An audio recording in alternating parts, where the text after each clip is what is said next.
We're live. You guys just missed. You just missed the best part of the show. What is it? You were trying to tell me who the guests are. Josh just comes on here and goes, yeah. "You know who this guy is, right?" Like, Right. like I don't do my research, and then I know. And then he riddled off the. And I'm just glad you got your sweatbands on. You're just. What time is it where you're at? 9 o'clock. You just come across any other man with a cock and balls and just start fucking putting your thumb on him. That's just what you do. It just happens. You just oppress all men because that's just who you are. I mean, I'm just asking, what's the point of the sweatband again? Do you just think it looks cool? I had this dog that was like you. He was a Great Dane. He was my favorite dog ever. Anytime he saw another dog, he just walked over and rested his chin on the other dog's back. Just like, hey, what's up? Hey, somebody, just let you know I'm here. Yeah, I'm doing it. Nice. These are to keep me warm. I've told you a million times. Warm? How does that keep your wrists warm? Or your wrists get cold? I don't know, but when I keep them on, I notice my body just warms up a little bit faster. And then as I start to sweat a little bit around the brow and shit, all of this sounds suspect. It sounds made up completely. So our guests. Let's talk about him. Eli Crane. He was actually in my my second, well, technically my first and second deployments. I was on with him, with Eli. But technically my first workup. So I was a new guy in the platoon. Eli was a second platooner. Just did some good work over in Iraq, and then he he went to Tradet as well afterwards. I can't remember where he was at during Tradet, and then got out and launched Bottle Breacher, which is a 50 cal bullet that opens bottles. Went on Shark Tank with it and exploded. And now exploded.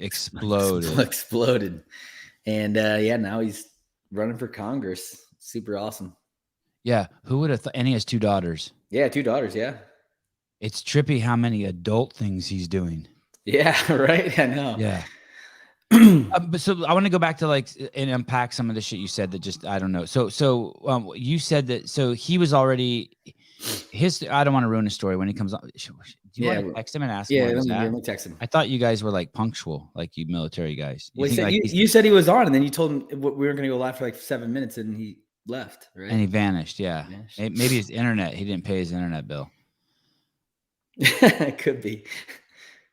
Hey, are you using? Is your mic turned on? Yeah. Is it not loud?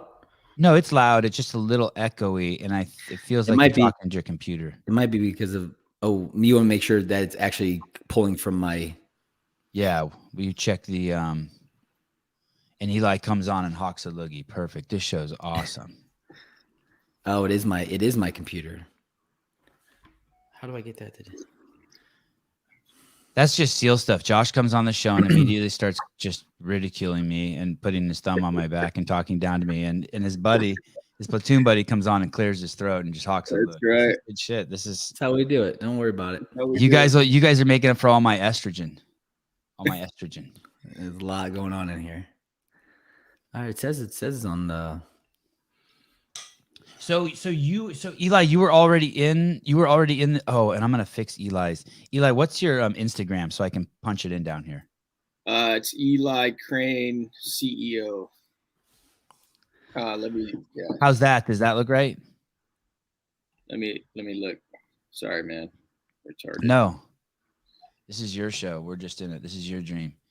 Josh and I were just talking about all the adult shit you do. Military, man. Business, kids, and now Congress. It's like it's Eli. Sorry, man. It's Eli Crane _CEO. Oh, I can't stand an underscore. Me either. Oh, this guy, in these $2,000 glasses, getting upset about underscores. Okay, and I can't stand that number. I can't stand your Instagram handle either. By the way, Josh, why is there a 3 on there? Like, what is that? Whatever. I know. Don't worry about it. I made that Instagram in like 2010. Hey, if you have any issues delivering your bottle breachers, Eli, like any like logistic issues or anything, like getting them around the world, I'm telling you, Josh is the king of that shit. He almost delivers this coffee to all 50 states. Gooddudes.com. And you know, they're even think they're that, you know, yeah, they almost get it to all 50 Coffee.com, states. you asshole. It's Whatever. Gooddudecoffee.com. You don't Here, even get it right. I made you a banner. There you go. Dude. It's gonna be one of these podcasts, huh? Pump it. So banter therapy. Eli, are you able to deliver bottle breachers outside of the United States? Yeah, we definitely did. Well, you need to get on Josh's payroll as a consultant. I've been trying, man. Yeah, this guy won't listen to me, dude. He's never listened to me. I know nothing, and I just look at those banana hands, dude. Hey, put those back up on the screen, dude. Look at those hands. Those were like the first thing I ever noticed about Eli. I was like, bro, his hand is as long as his fingers are as long as my feet. Don't make the guests feel uncomfortable, Josh. When you want to rotate the sphere, dude, they come in handy. I like it. So Eli, you were already, so the two most common questions I get from doing this podcast with Josh are, hey, we want to hear more stories about the Navy, and why the fuck doesn't he deliver out of country? And so it's a lot of Australians and Canadians who want the Good Dudes coffee. So maybe at some point during this podcast, you can solve both of those for our guests. You can tell Josh how to get coffee overseas. And it's just because it's coffee, right? Yeah, it's tough to like. We have to actually get distribution in the country. Okay. Yeah, dude, you send things overseas that look like bullets, that are bullets. This guy's complaining about coffee, right? I know, man. Customs can be weird, dude. Like, yeah, we have some countries that, like Australia, actually used to give us a really hard time about getting our product through customs, which is, you know, kind of surprised me, but and then some places won't even bat an eye at it, so it's kind of interesting, but we've got through it. Nice. Eli, how old are you? I am 41. Oh shit, you look young. It looks good, right? Yeah, you look really good. You don't have any gray hair yet. That's Navy years too. Think about that. Yeah. Right.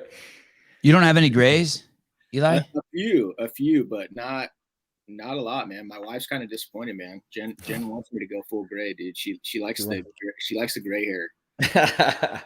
Who doesn't, right? And how old are your daughters? 14 and 10. And you live in Arizona, and your relationship with Josh is that you were in the Navy, and then he showed up as a new guy. Yeah. F&G. For the purposes of the show, can we refer to him as an F&G today? Let's do it. Right. Yeah, what's an F&G? What is that? Fucking new guy. Fucking new guy. Yeah. And would they really refer to you guys as that? Yeah. Oh yeah. Yeah. And then once all the old guys are gone, until then it doesn't go away. You just you could be in for 3 years, but if you're in with a dude who's it's really only 2 years. Like it's supposed to be only 2 years. I got an extra dose of it, but it's only supposed to be like a full workup, full deployment, and then you're no longer a new guy. Yeah. I got a little extra too, because I came on that first deployment with you guys. That's first right. two months. Yeah. You did get a little extra too. I got a little extra. I would say you got a lot extra just because you were put in, dude. Yeah, the crew we were with they were rough. They were rough crew. Good dudes. They weren't a bunch of huggers, were they, Josh? No, they were not. Tried to choke us out every night. I had to watch. Had to do fire watch in a sandstorm. had to put my wetsuit on one night and do. Yeah, had to put my wetsuit on in Iraq, standing next to a fire, and then I had to like back squat a 50 cal. I don't know, I think a million times. That was pretty fun. I remember when they made Feeks before you guys showed up. Pat showed up like a month and a half before you guys, and yeah, they made him throw his wetsuit on, and then they had the bomb dogs chasing him around the compound, like biting him and shit, dude. It was like, this is out of hand, man. This is good. It's what happens when you put 20 team guys in a scenario where it's a little bit slow. Right. What's a wetsuit? You know what a wetsuit is. You live by the beach. Oh, but I thought it was code for something. So what would you have a wetsuit when you were deployed? Why would you have a wetsuit with you when you were deployed? I had the same questions when they gave me the gear list. I'm like, why are they telling me to pack all my dive gear? And then I showed up and I found out why. Oh, okay. Well, sometimes they'll send you. Sometimes groups will get sent from like Iraq or Afghanistan to someplace. You know, sometimes you don't stay where you start out as. And on top of that, there have been times where team guys have been used to like recover like either bodies or equipment in a canal or something like that. I remember one time the platoon before Josh got there, we did a op on the Euphrates River where we had pretty sure we wore wetsuits under our camis. And me and another guy, while the other guys were clearing an island, we were just like boat watch, Josh. We were sitting there with our Mark 48 machine guns, just like watching the Zodiac, so nobody stole them. Awesome. Nobody stole them? Yeah, it was crazy. Yeah. You just got to make sure you go. Are there gators in the Euphrates? God, I hope not. I don't think so. Is that the kind of stuff they would tell you? Hey, you're going to be going in the water here. You're going to swim across there. No. They don't want to scare you. So what is a platoon? How many dudes are in a platoon? Go ahead, JB. Okay. Yeah. I was going to let you go, Eli. You're the guest. It just depends, but it's typically like 18 to like probably like 22 guys, somewhere around there, depending on it, depending on the platoon. I think our second and third platoons, we were at like 20. I think our platoon, Eli, we were like right at 20, right? Maybe 21. And then I think 24, my next platoon was like 24 guys or 23. Okay. And then what's the group? And then platoons are in a larger group. And what's that group called? Well, then you have a troop, which is 2 platoons. And then troops, well, sometimes 3. And then you have a troop, like 3 troops typically make up a team. Okay. And so you got, the smallest metric of that is platoon, and you guys were in the same platoon. So you guys knew each other. You guys like sat next to each other in those fucked up planes, and like we worked together for 2 years, basically together. Yeah, like, dude, I used to give this guy a hug every day, man. Every day, he was a good dude. He gave me a hug. Wow. And it was, and you would see each other basically 365 days a year in those 2 years, unless you went home. Pretty much. Yep. There weren't too many days you didn't see each other, unless you were like on a. There's 6 months during the workup called Pro Dev where. Please, Josh, this is a professional show. I know. Sorry. Thank you. Where professional development, the first 6 months of the workup, you're actually going and doing like skill sets for you, like whatever your job is going to be in the platoon. So if you're not going to the same same training, then, like Eli went to sniper school and then I was at breacher school and whatever. So you weren't seeing each other that part of the year. But other than that, yeah, you're pretty much together year round. And then have you guys talked since you got separated? Is this like the first time? No? Yeah, we have. I mean, there was a while there where Josh got a little big for his britches. He was like some like champion CrossFit or something. But he came back around. Did he get a little high on himself ever? Did he ever become? I don't know, man. He's always been a hothead, dude. So no, we've been able to talk, a couple of times, and I actually got to see Josh at SHOT Show. What was it, 2020? Before the last one? Yeah, it was right before everything kicked off at the SIG booth. Yeah, Josh and old Nick Norris came. We're at the same time. It was cool, man. I got to hang out with a couple of my favorite Smurfs in the world. That's right. Yeah. How tall are you, Eli? I'm 6'1". I'm a normal size. he's a normal size Snicker bar, and I'm a fun size Snicker bar. It's okay. That's big for a SEAL, though, right? That's big for a SEAL. Yeah. It's funny, man, because I've noticed like I would say the average SEAL is probably 5'9", 5'10", and they're so much more resilient. Like the bigger guys always get hurt, and like it's just like you watch these little cockroaches run around. Like you call me a cockroach? Nothing can kill them, dude. They're like little cockroaches, dude. They're like the strongest human beings, and they're tiny. They're adorable, but adorable. Bullets miss them. You watch them, you're like, good Lord, man, these guys are tough. But yeah, that's funny. What's funny is actually at when I went to trade at. I was at CQC, and Brady Duke was like literally like in like we were always paired up together. And Brady's another guy running for Congress down in Florida, another SEAL running for down in Florida, and he's 6'6". Wow, holy shit! He's a beast, dude. Monster, such a great dude. No, he's a phenomenal dude. Yeah, it's funny, dude, because the 5 of us SEALs that are running for Congress, we met up in DC a couple weeks ago, and like, dude, the shortest guy in the group was Derek Van Orden. He's like 6 foot. So the average height was like 6'3". I'm like, good Lord, dude, this is like Boat Crew 1 juggernauts. Seriously, I actually met. You know what's so crazy is 2 weekends ago I was at the Montana State game with my girlfriend, and we were in a booth, and Zink. Is it Zink or Zinky? Zinky, right? Zinky, yeah. He came into the booth, and I didn't realize. At the time I didn't know that he was a former SEAL. But I knew he was running for.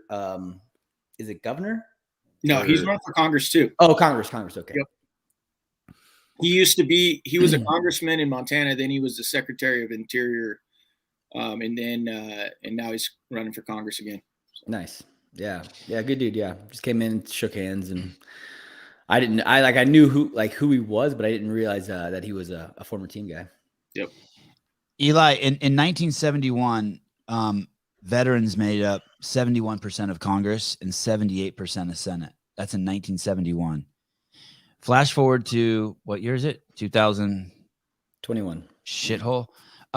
It's only 25% of senators are veterans and 16.8% are in Congress or made up of veterans. So it's basically a drop of, in Senate, it's a drop of 50%, and in Congress, it's a drop of 50%, more than 50%. Right. So you got to think, how many people were veterans in 71 coming out of World War II, right? 1940, mid 40s, right? So you put most of those guys in their like 50s. So yeah, that makes sense. And there was a draft back then too. So just like every dude was in, right? Right. There's this thing that you say in one of your ads that where you say, hey, the other guys don't necessarily, and I'm paraphrasing, the other guys don't necessarily have skin in the game. What do you mean by that? What is your, what skin does a veteran have in the game that, like, you know, a Berkeley tree hugging liberal like myself, by the way, I'm converted. What do you got that I don't got? Well, I think that being willing to die for it it's obviously a big deal. I mean, we talk about it all the time. It gets said ad nauseum, but there's obviously a reality. There's a truth to that. Like, especially, you know, and I think there's a spectrum as well within. Yeah, Josh is on it. Within the veteran world. Like, I joined the Navy the week after 9/11. I dropped out of school, dropped out my senior year. And if you sign up for a combat unit, I really don't care if it's Marine infantry, you know, SEAL teams, whatever, you know, there's a chance, you know, sometimes a decent chance that you're not coming back. And most people don't do that for shits and giggles. You know, most of us do that for a reason. We're doing it because we know that, you know, freedom isn't free. We know that, you know, it's so much bigger than us. We want the American way of life to continue. In many ways, we don't want, like, you just take the case of 9/11, you know, where we saw terrorism, you know, affect and hit the U.S. on a massive level. We don't want to see those types of things happen. And so we're willing to go sacrifice our lives so that, you know, people don't have to deal with that on a regular basis here in this country. And so that's what I mean by that. And, you know, this is a different type of service. What I'm entering into now, it's a lot different in that I can't just show up, pass a screen test, do everything that I'm supposed to do, and just take a 1.5 year long beating, and come out the other side and then go do what I want to do. I have to be sent this time.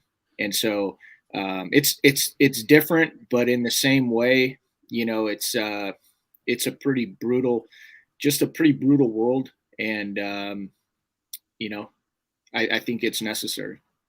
It's interesting that you're running for Congress. When I was in college, I was in my full blown hippie phase.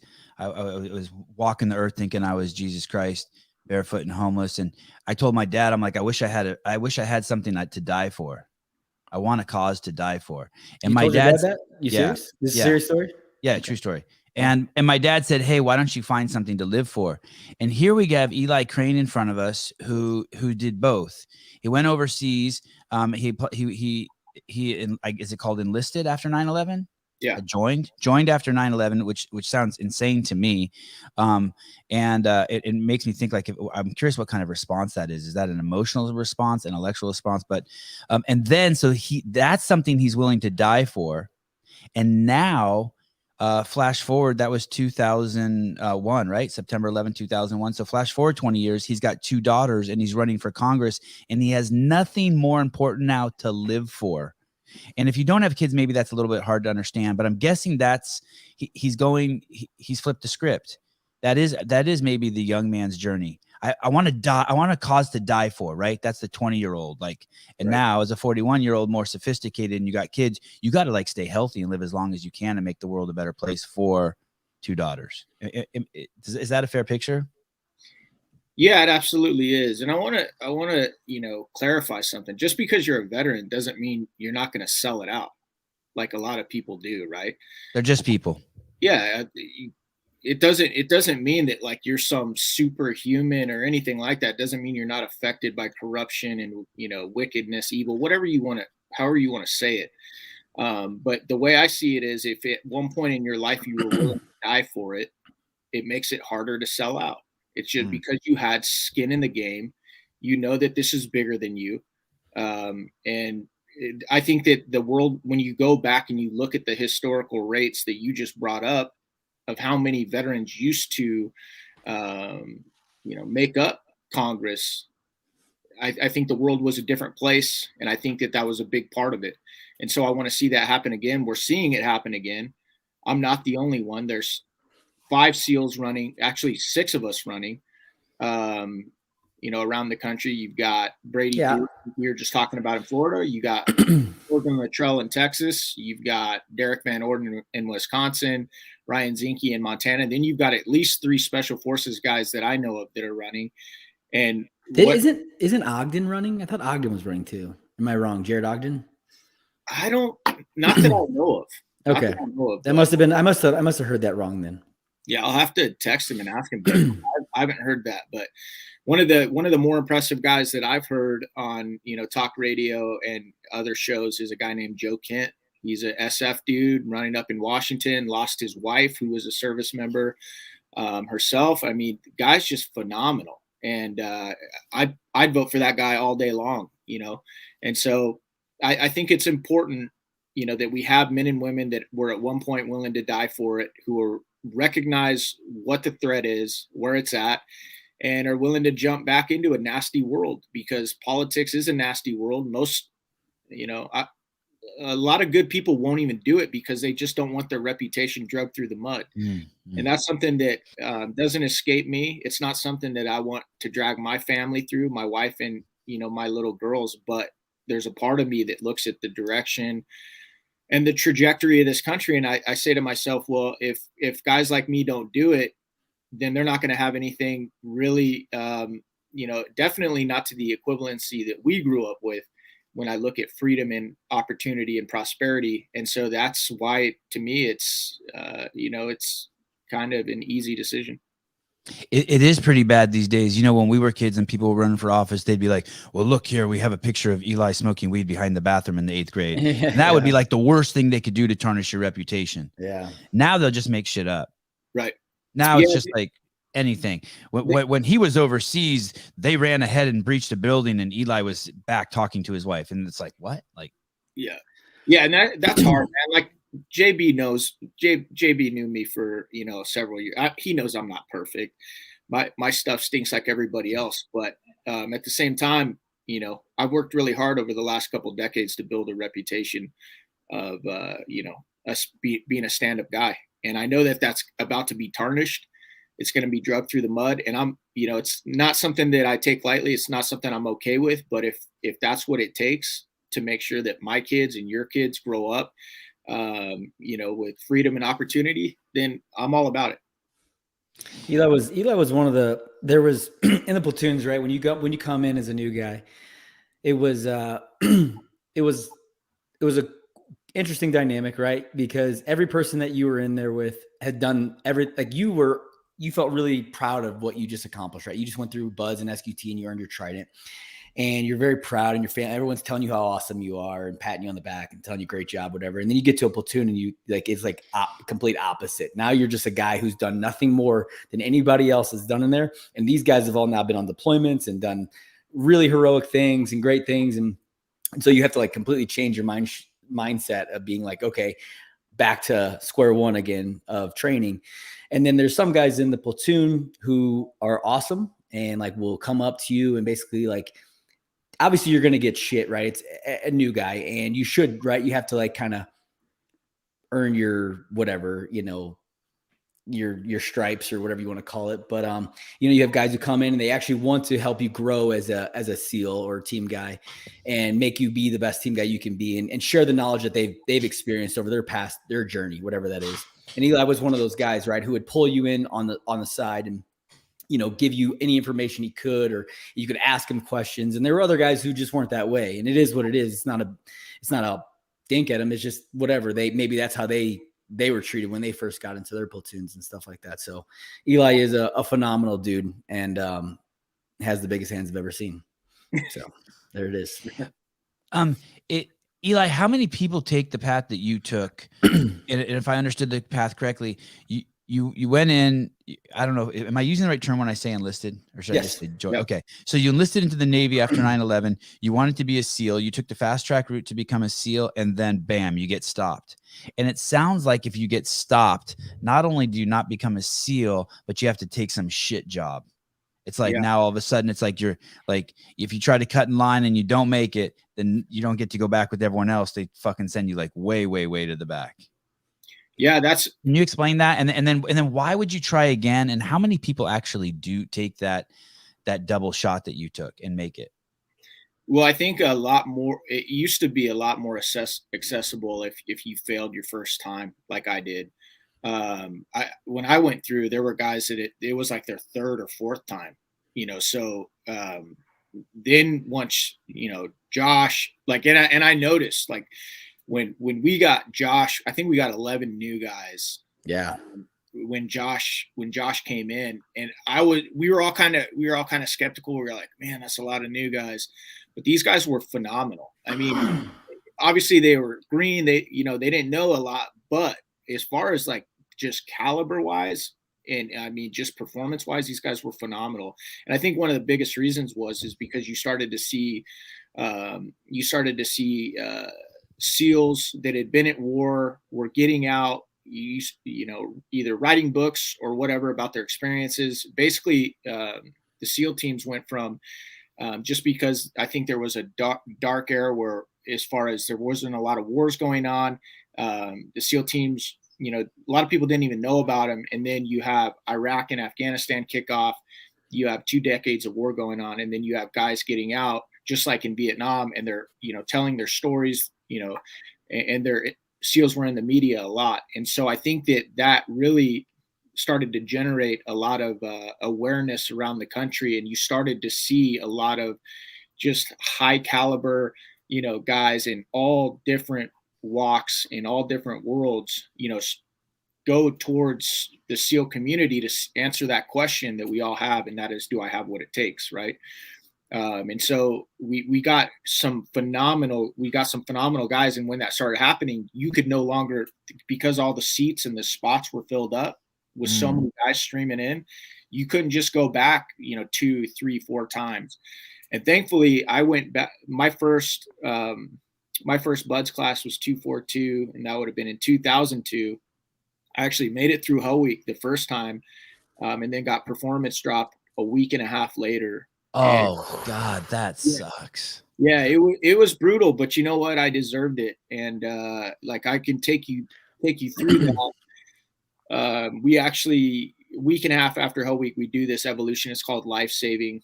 At least they used to. I don't know if they still do, but it's kind of a subjective evolution in that there's no stopwatch. They like you can't make something up with a stopwatch, right? But when you're doing something subjective, it's like you have to save 5 different instructors in the pool, and basically you're just fighting instructors in the pool, and then you're trying to drag them back to the pool deck, and you got to save them a certain way. And anyway, sometimes they use it as a weed out evolution, or they used to. If they have too many students in a class, and they have a certain number of dive rigs in second phase, it's a good opportunity for them to weed out some of the weaker candidates. And that was literally like, sorry to interrupt you. Like, so literally they throw a guy in a pool. He might be a 6-foot guy. He's a buds instructor. And they're like, okay, go get him out of the pool. And he's trying to weed you out. And so he's punching you in the face while you're trying to save his life. Yeah. He might be 6'3" and he might be wearing a weight vest. Right. I mean, that's swinging elbows.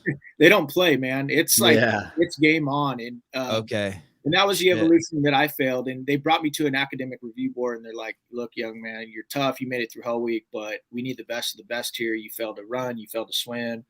You failed an O course. And here was the, I would say, the biggest one out of all those. They said, and you're ranked in the bottom 25% of your class, because we do peer evals in SEAL training. And so that was, the combination of all those things. They were like, look, you're just not meeting the grade. You need to go out to the fleet, grow up a little bit, and then we recommend that you come back in a year.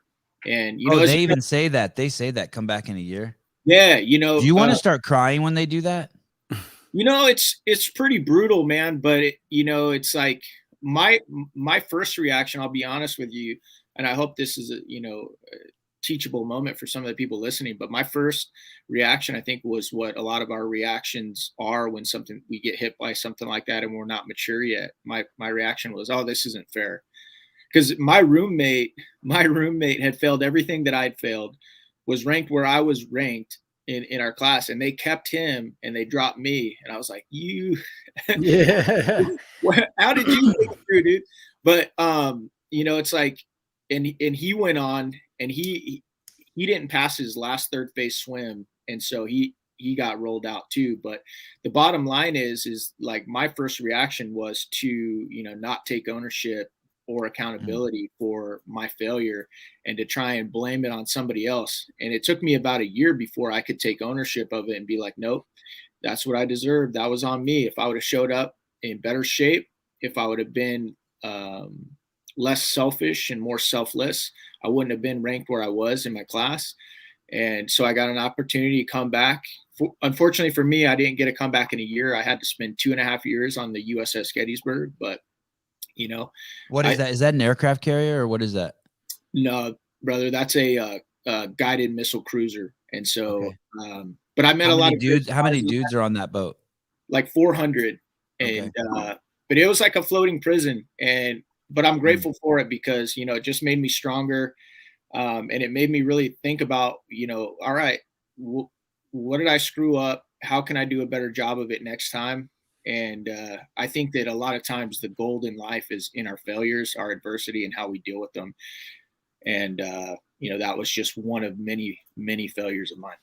Yeah, it's a big thing, right? Understanding what Eli just said, like, being a victim is not a badge of honor, which I feel like it is right now, right? Being a victim, people literally like want to be victims right now. The victim mentality is huge, and it's insane. And if you could literally just understand taking accountability for yourself, how much you can grow and become better out of any sort of failure like that, it's huge. Yep. I mean, we've all had it, right? We've all felt the same way that Eli's talking about. We've all had those feelings where it's like we want to point the finger why we didn't do what we wanted when we set out to do, was because it was someone else's fault. Right. Man, it's big. Ladies and gentlemen, I'm Eli Crane, and I tried to be a SEAL, and to get in, it was totally unfair. So now I'm running for office so I can fix the unfairness that happens in the Navy and bring equity and equality. Do you want that fucking guy running for office, or do you want this guy? Hi, I'm Eli Crane. I joined the military during 9/11. I tried to become a SEAL. I failed. I worked two years hard to get myself better while still serving this country. I went back and I passed. First guy, give him to me. Yeah. Hey, and you know what's crazy? When you say that there's people running on that platform, that's like there's tons of people. That's like, I can't believe we just uncovered that. That's like the whole, there's CEOs, everyone's running in the public eye. There's people on Instagram. There's people running for office. That's a viable, the sick, wilty plant that's breaking is a viable, I don't know, mating strategy, success model. It's crazy that could be a successful ideology. I failed, and now I'm going to fix it's like in San Diego, what you hear that what they were doing. I don't know if you're familiar with this, Eli, but about a year ago, and I think it passed, because kids weren't doing well in school for not turning in their homework. They made it, I guess, illegal for the San Diego Unified School District to give homework to kids, so that way it would be fair, so that the kids that didn't turn in their homework wouldn't fail. Like, just keep lowering the bar until everyone gets over it. Just drop it down. That sounds about right in 2020, 2021, man. You know, it's just like, it's upside down world. You know, it's so crazy to me. Like, I saw a story the other day where they were paying guys in San Francisco not to like shoot anybody or kill somebody. Yes. It's just like, what the hell are you doing? You know, but it's kind of on par, you know, with what I see every single day. And it's unfortunate. And that's, you know, I don't think that government is ever going to make some utopia. Matter of fact, I think that I would like to see government kept out as much as possible. But so many people think the government is the answer for everything. And so, you know, it's just like, I just want to be one of those guys in there that, you know, tries to keep government out of our lives as much as humanly possible. And you know, we're talking a lot about, you know, equal opportunity, equality, victimhood. You know, I love the idea of, you know, equal opportunity when possible. But at the same time, I also love it when people understand it. That's, you know, even that's a utopian pipe dream. It's never going to be equal. And I, you know, in just even, you know, from the SEAL teams to entrepreneurship, I want to champion this mentality that, hey, it doesn't matter. Winners don't care where they start the race. All they care about is, where's the finish line? What do I got to do to get there? And they like to overcome a little bit of adversity. And that's the mentality that I want to champion, you know, and just trying to keep government out of our lives as much as possible. So we'll see, man. We're off to a good start, but like I said, this is one of those times where I have to be sent. You know, I have to convince people in Arizona that, you know, I'll make a good candidate. And if I can't do that, then I'll be right back out on the USS Gettysburg. I love it. I have another podcast, and I do a news show once a week. Oh, and nice plug, solid. It's called the Sevan podcast. And on Sunday nights at 6 p.m. Pacific Standard Time, I do a show with a guy named James Hobart and Kate Gordon. And Kate Gordon's 5'8", you know, I don't know. She probably has 250-pound push jerk. She's a phenomenal athlete. She's a CrossFit superstar. Anyway, and the other day we were just talking about mating with dudes, and somehow Josh's name came up, and she said, not too short. And I go, you don't do short dudes? She goes, no. I'm like, you never wanted like a 5'4" dude to sleep with, and you could just carry him around and like just toss him around like a spinner, dude. And she's like, fuck no. And now listen, spinner, dude, please. Life is not, and I'm only 5'5", right? On my best day. And I just want people to know, like, that's why I'm so cool. That's why Josh is so cool, because of that adversity. And we've never had problems getting girls. And I don't blame any girl for not wanting to date a dude who's 5'5". I'm not trying to change your mind. You should want a dude who's 6'1", 250 pounds. That's the game. Life is not fair. Right. But let me tell you something. There's plenty of girls throwing themselves at Josh, and when they can't get Josh, coming and knocking on my door. And so, but don't be a baby. I don't know about that. Don't be. I mean, you know, you see the weird outlier shit where dudes are sawing their femurs and trying to get an extra inch taller. No, just use that pathology, use that unfairness in life to push you harder. Prove something to the world. Absolutely. So it's and I say that because of the equality thing. It can't be equal. It can't be equal, but you can be a good person and give everyone, you know, the same chance. But I can't be equal to Eli, who's 6'1", and Eli can't be bulletproof like Sevan, who's 5'5" and running around like a cockroach. I mean, it's That's like, right. That's right. Is it hard? So how I came across you was the guy, and this is probably why Josh was such a good SEAL in such good shape. His BUD/S instructor was a friend of ours named Dave Castro. And I don't think you know Dave, but Dave's a guy in the CrossFit world. Yeah, and actually, I met Dave this year at the Sig Hunter Games. Dave came out and he was a part of that. It was a great event. Oh, that's the one where you have your arm around Cowboy Cerrone? Yep. Oh, maybe that's why. So basically, Dave goes, hey, Dave sent me your Instagram and said, hey, check this dude out. He's running for Congress. You should meet him. And I said, okay. And then that's really weird, Sevan, that Dave had to do that. My boy Josh didn't do that. That's so weird to me. Hey, I know. This guy, dude, unbelievable, man. Messed up, man. Wow. Oh my God. That is funny. That is how you came about him. And I like the fact that Eli just called you Sevan, because I always used to call him Sevan. I knew you love that. I loved it when he just said that. His name is Sevan, Eli. I've been corrected many a time. Okay. Many a time. But you can call him Sevan, because that's what I like to call him. I'm changing my, what the fuck is going on here with my the first time, it's funny that we talked about size so much on this podcast, because so the first time Sevan and I ever had any sort of interaction, Sevan was on like the CrossFit Games update show, that like 7 people watched at the time. And he called me a runt. And it was actually in 2011, and I took second in the CrossFit Open. And he's like, oh, Josh, this Josh Bridges guy, he's not going to do anything. He's a fucking runt. Like he's good in the Open, but he won't do anything at the CrossFit Games. And that was like literally Sevan and I's first interaction.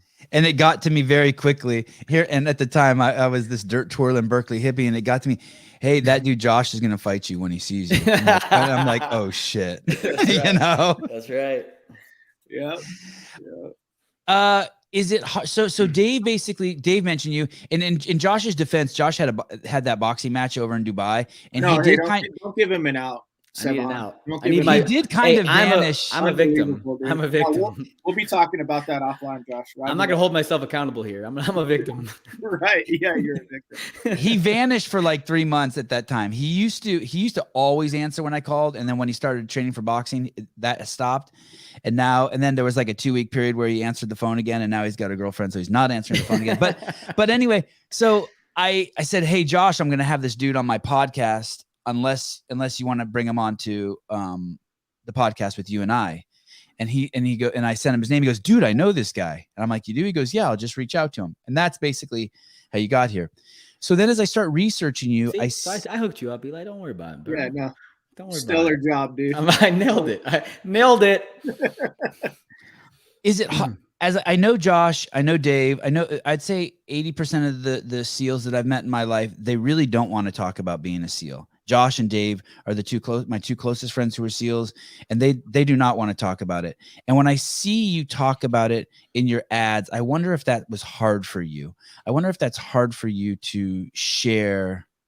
Yeah. Anyway, yeah. Is that hard for you to bring that up and kind of use that? Well, I think it depends on the context. In like a campaign ad, yeah, it is. Unfortunately, the name of this game is name ID. And what's that mean? It basically means, every district is around 750,000 people, whether you're in California, Arizona.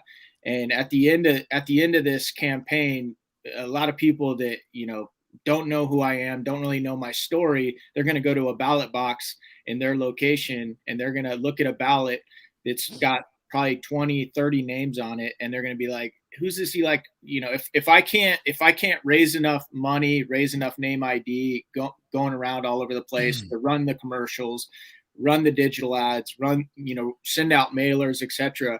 And these people that go to the ballot box and vote for somebody aren't going to know my name. And so a lot of this at the end of the day comes down to who can capture somebody's attention, who has an interesting enough story, to capture somebody's attention so that they know your name at the end of it. And so that's kind of unfortunate that is the way it is. But, at the end of the day, if I want to actually get to Capitol Hill and cast votes that are going to matter, it's a part of it. You're trying to separate yourself from everybody else. And, the other thing I'll say about that too, is one of the reasons I think it's important is because in the SEAL teams, in special operations, you're constantly having to do more with less. You get sent into a environment that's not your own. You're always outnumbered. You're always in somebody else's backyard. And I think that as a special operator, and one of the reasons that I talk about it is because I'm going to go into a world that's not my own. It's foreign to me. It's in many ways, I'm going to have to learn on the job, just like I did overseas the first time I went into a war zone. And I think it's applicable as well, but it's not something that I, like talking about all the time. However, there are definitely times where, I enjoy talking about it because I think there's a lesson to be learned, kind of like the accountability, thing I just talked about. That doesn't, I didn't even want to take ownership of that story, initially. And now I'm trying to use that experience to help the next generation or whoever's listening to this understand that, hey, that's actually so important to having a successful mindset and to becoming successful, is that you can take ownership for your failures and you can sit here and you can talk about them openly. And so, there are definitely things I think that a lot of us don't like talking about because, we know that we're a part of a community where you're not supposed to sit here and brag about yourself. And like for a guy like me, there's not really a lot even to brag about, but Same. It's like, yeah, thank you, Josh. Yeah. But yeah, I mean, it's, there are times when I'm talking about something that's super important to me, where if I can pull a story from my past, especially in the SEAL teams, it's weird if you start with, hey, there was a time I was in the SEAL teams and da da da da da da. A lot of times it'll give you the credibility, just enough credibility to where somebody might listen to you for 15 seconds and you might be able to drill a point home that's going to affect somebody's life. And so if I think that I've got something like that for you, I'll talk about the SEAL teams all day, because I know that this life isn't about me. It never has been. It never will be. And, if I have an opportunity to share something with you that might change your life, and I have to tell you a SEAL story, I'll do it every time, because, I want to use the experiences that I've been blessed to have to affect other people's lives in a positive way. I think, the thing about it too is I don't see it as like something bad that Eli has to talk about his past, because first and foremost, it's on his resume, right? He did it. He went and he became a SEAL and he went and did the job. And by all means, right? And in certain scenarios, why not? If it's on your resume, why can't you talk about it, right? I mean, obviously he's not going into like stories of whatever, like, certain missions and stuff like that and talking tactics, but it's, he's just basically telling what's on his resume. And I see nothing wrong with that whatsoever. And secondly, to go back about what one of my favorite stories I ever heard from a buddy who was another team guy, and he was on a plane, and I guess some sort of medical emergency was happening, and so they come across the intercom and they're like, "Hey, does anybody have any medical experience or any doctors on the plane? We have a situation." And my buddy runs up there and he's like, "Yeah, I'm here to help." And they're like, "What's your your background? What do you like? How can you help us?" He's like, "I'm a Navy SEAL." And she goes, "Well, what does that mean?" He goes, "It means I can get the job done." It was like, I loved it. And I was like, fuck, that is amazing. And again, that just goes to Eli, like when people are questioning, what's Eli's background? He was a Navy SEAL. And what does that mean? It means he can get the job done no matter what it is. That's right. Eli, why is it important for Democrats and Republicans to see your value? What are you protecting that's so important to both of us, both parties, that the Democrats are neglecting, which is making it almost impossible to be a Democrat these days? Right. Well, I think, it's like I've seen the Democratic Party go so far left. Is that even left? What are they doing? What is my mom and dad's party done? What are they doing? Great. Look, Josh, do that a few more times. Someone give me a screen capture of that when he fucking opens his eyes up, when his AI chip is fucking freezing and he's got to like reset his chip. Sorry. Take it easy, pal. Right. it's just like, what am I protecting? Why is it important that I think independents, Democrats, Republicans support candidates like myself? Look, here's the thing, right? The Democratic Party, what have you heard out of them? You know, in 2020, we started hearing about defund the police. Is that a good idea? Democrats, independents, Republicans? No, it's not a good idea. We all know it. Okay. You know, the majority of kids that come out of like a college these days, the majority of them think that socialism is a good idea. Like I think like 55% of kids coming out of a D1 school in 2021 will tell you that socialism is a good idea. Where does that come from? It sure as hell doesn't come from, you know, a conservative mindset. It doesn't come from a conservative academia, you know, and that, like, for instance, let's look at what's going on at our border right now. Right now, we just had Joe Biden he canceled flights in from Africa because there's a new variant of COVID, right?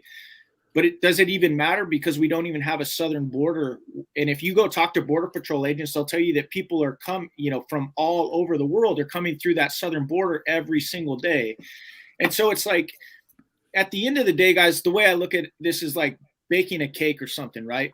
If you bake a cake or a dish, there's a recipe that you use to get the outcome that you want, or the taste or the flavor that you want.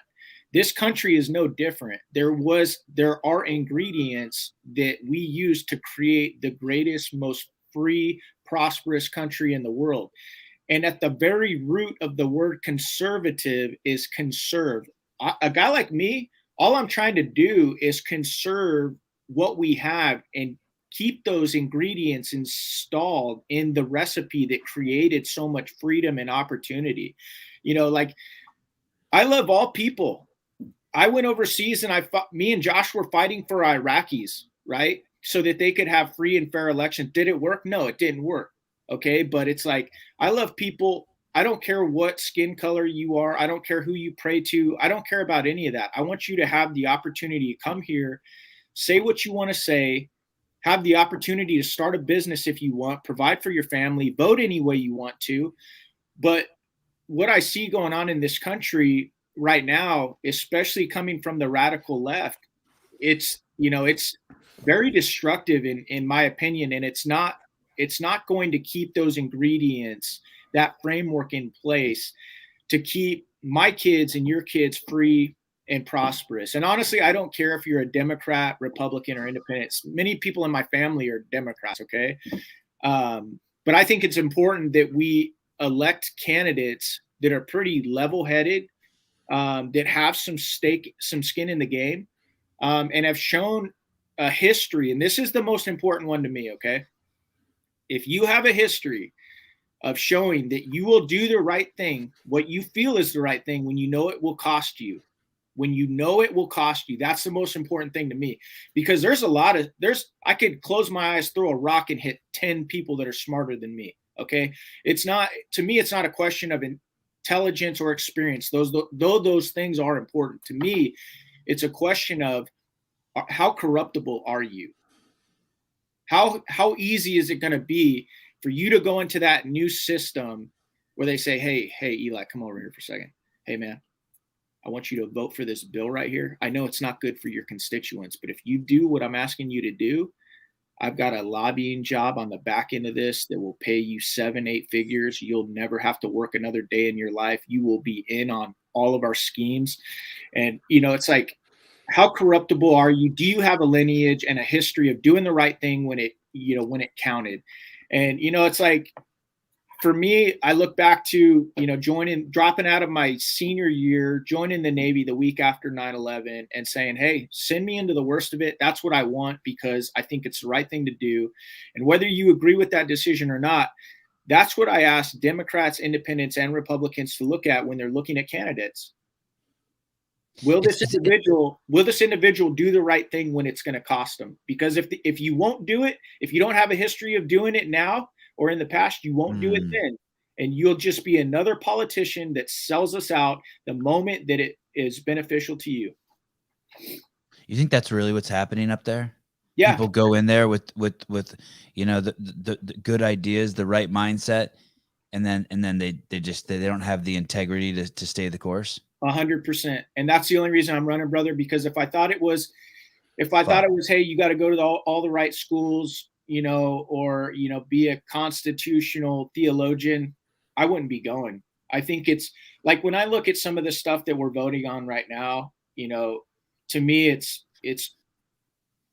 pretty cut and dry. It's pretty simple stuff. And it boils down to integrity. And, the saying that, power corrupts, and absolute power corrupts. Absolutely. I might've completely butchered that, but no, you got it. Basically, at the end of the day, that, when you get into that system and you start wielding that kind of power and authority, and, you can drive change and make change, and people think you're somebody. I think that a lot of people, they don't ever want to let go of that. And that's why I think that a lot of politicians don't want term limits as well. Initially, when we founded this country, it was supposed to be where you went and you did that job. You went and represented your district or the people in your state. And then you went back and you went back to the job that you used to do. Well, if you introduced a bill right now on Capitol Hill saying, hey guys, I think we should have term limits. I think we should have, if you're in Congress, you can only do 10 years. If you're in the Senate, you can only do 12 years. Guess how many people would vote for that? 0. Maybe you. Right. Yeah. And that's why to me, that's why it boils down to integrity. Show me a lineage, show me a history of you doing the right thing when you knew it might cost you. And if you can't do that, I don't care if you're Republican, Democrat, or independent. Give me the next candidate. Wow, that's really good. As you're saying that, I'm thinking of all the examples on both sides of the fence. Yep. And you run a small business. How many employees do you have? We have about 13 full-time, but with seasonals right now, because it's our busy season, I think we're up around 20 people. Yeah, and it's crazy. So you're also seeing just how the laws are in taxes and is just meant to keep small businesses small. Just like making growth is impossible, right? Like every step, there's the government reaching deeper into your pocket, right? You get to 8, 10 employees, they want you to do this. You get to 20, they want you to do this. And in the end, it only hurts the employees, right? No, absolutely. I think that's another thing that another reason why I think candidates that are small business owners, should really be championed, because, it's like right now we have over $30 trillion in, federal debt. Wow. I mean, it's such a massive amount. And right now on Capitol Hill, they're trying to pass another like $3.5 trillion, spending bill, right? That we don't have. We don't have that money. And I think we've gotten so disconnected. So many people have tuned out, have got complacent, and they're pissed off with politics and all of it. So they don't even pay attention anymore. And because there's no accountability, these folks up in Capitol Hill in politics, they continue to run this national deficit up. And sooner or later, that's going to be dealt with. And we're the ones that end up paying for it. The government doesn't create any money, right? They just tax us. They take it from us. And we're basically assigning our grandkids right now a debt that they could never, ever, ever pay. And they just continue to spend it and spend it and spend it. And one of the reasons I think small business owners, along with veterans, running for office is important is because in a small business, you guys know, you can't just print money. You can't just like say, it's like you have to pay your bills or you're going out, you're going under. And I think that type of fiscal responsibility and that mindset that small business owners have, when you get up on Capitol Hill and you see a bill that's that thick with 2,000 line items in it, and you realize that 70% of it is pork or paybacks to special interests and lobby groups, you're like, no, I'm not signing that. Well, Eli, if you don't sign that, bro, we're gonna stick you in the broom closet. Yeah. And I'm gonna be like, yeah, well, that's kind of what I was expecting when I got here. So go ahead, send me to the broom closet. Yeah. That's why, being a small business owner, in my opinion, is so important, because when you look at the debt, many generals have said that they believe that the biggest national security threat that we have, it's not the Chinese, it's not the Russians, it's not the North Koreans or the Iranians. Guess what it is? Our national debt. Our national, because guys, if you could continue to print your way, to financial prosperity, every country in the world would do it. Sooner or later, even the United States of America, with all the strength that we have here, of all the confidence that we have here, it can only withstand so much corruption, so much weight. And if we don't get it under control, we're going to go the way of every other empire, every other world leader that has imploded from within because of its own stupidity and corruption. Were you ever a Democrat? No, I was never. No. But some of your family members were. Yeah. Were you ever Democrat, Josh? Yes. Mm-hmm. Yeah. And here's the thing, Eli. The question. I was raised as a typical kid. I hated cops because they just interfered with my wanting to speed and throw rocks at other cars and shit. and then I was raised by Democrats, and so we were told that the military was bad and Ronald Reagan was bad and that Republicans were just warmongering killers. And then I got mixed up with CrossFit early on, and I started being surrounded by first responders because so many first responders were using it as a means to as security for their life out in the field. Right. And it took fucking 15 years, dude, for me to get my eyes peeled open. Yeah. And a lot of travel around the world, so much travel. People in the masks is, I never really realized how dedicated people are to their team instead of what's right. Like they love their politics, like they love their sports teams. They're not willing, no matter what, to say the Raiders are the best, even when they're 0-16. You know what I mean? Right. And it's like, how are we going to, you see with the mask, right? I'm in the UPS store yesterday and I'm watching a clip from Ohio State football game. There's 100,000 people just cheering with no masks on, packed in like sardines or some shit. And I'm in the UPS store in California and there's 12 people in there and everyone's got 3 masks on. I'm like, what the fuck? And I know why they're doing it. It's their politics. Right. Oh, it's like, or how about my 11-year-old my son's basketball game? They're wearing masks on the court and the referee is kicking kids off the court whose masks fall down below their nose. But then you watch an NBA game or go into the ball arena here in Denver and not one person has a mask on, maybe 7 out of the, 30 or 25,000 people that are in there. And not one NBA player has to put his mask on. But my 11-year-old son is getting, his teammates getting kicked off the court because his mask fell below his nose. Not everyone's going to get the privilege, the luck, that I get to all of a sudden be surrounded by mill guys and be like, and start being like, wow, these are just regular people like me. And holy shit, what a different perspective. And wow, these are crazy stories. And not everyone's, and I was part of CrossFit Inc. and I saw it grow from a small company to a massive company. And I saw how the government attacked it. And like, how do we get, I don't even need them to become Republicans. I need them to see that even being a Democrat is being threatened. Like in the example that I use all the time is if you're against hate, you can't be against hate speech and be for freedom of speech. Now, do you know what I mean? Once we limit hate speech, now all of a sudden you've limited freedom. There is no such thing as freedom of speech. And we have to how do we get people to stop being snails and go to the 50,000 foot view and be like, okay, this is good that the Republicans are doing this because it makes us stronger as Democrats. Why do we have to? Well, the Republican Party is the only way out right now. Sevan, I think you're doing it, brother. I think you're doing it right now, with your show and with your voice. And I think I heard somebody say this a while ago. They said that basically the way to deal with hate speech isn't to censor it or cancel it. It's more speech, right? Yeah.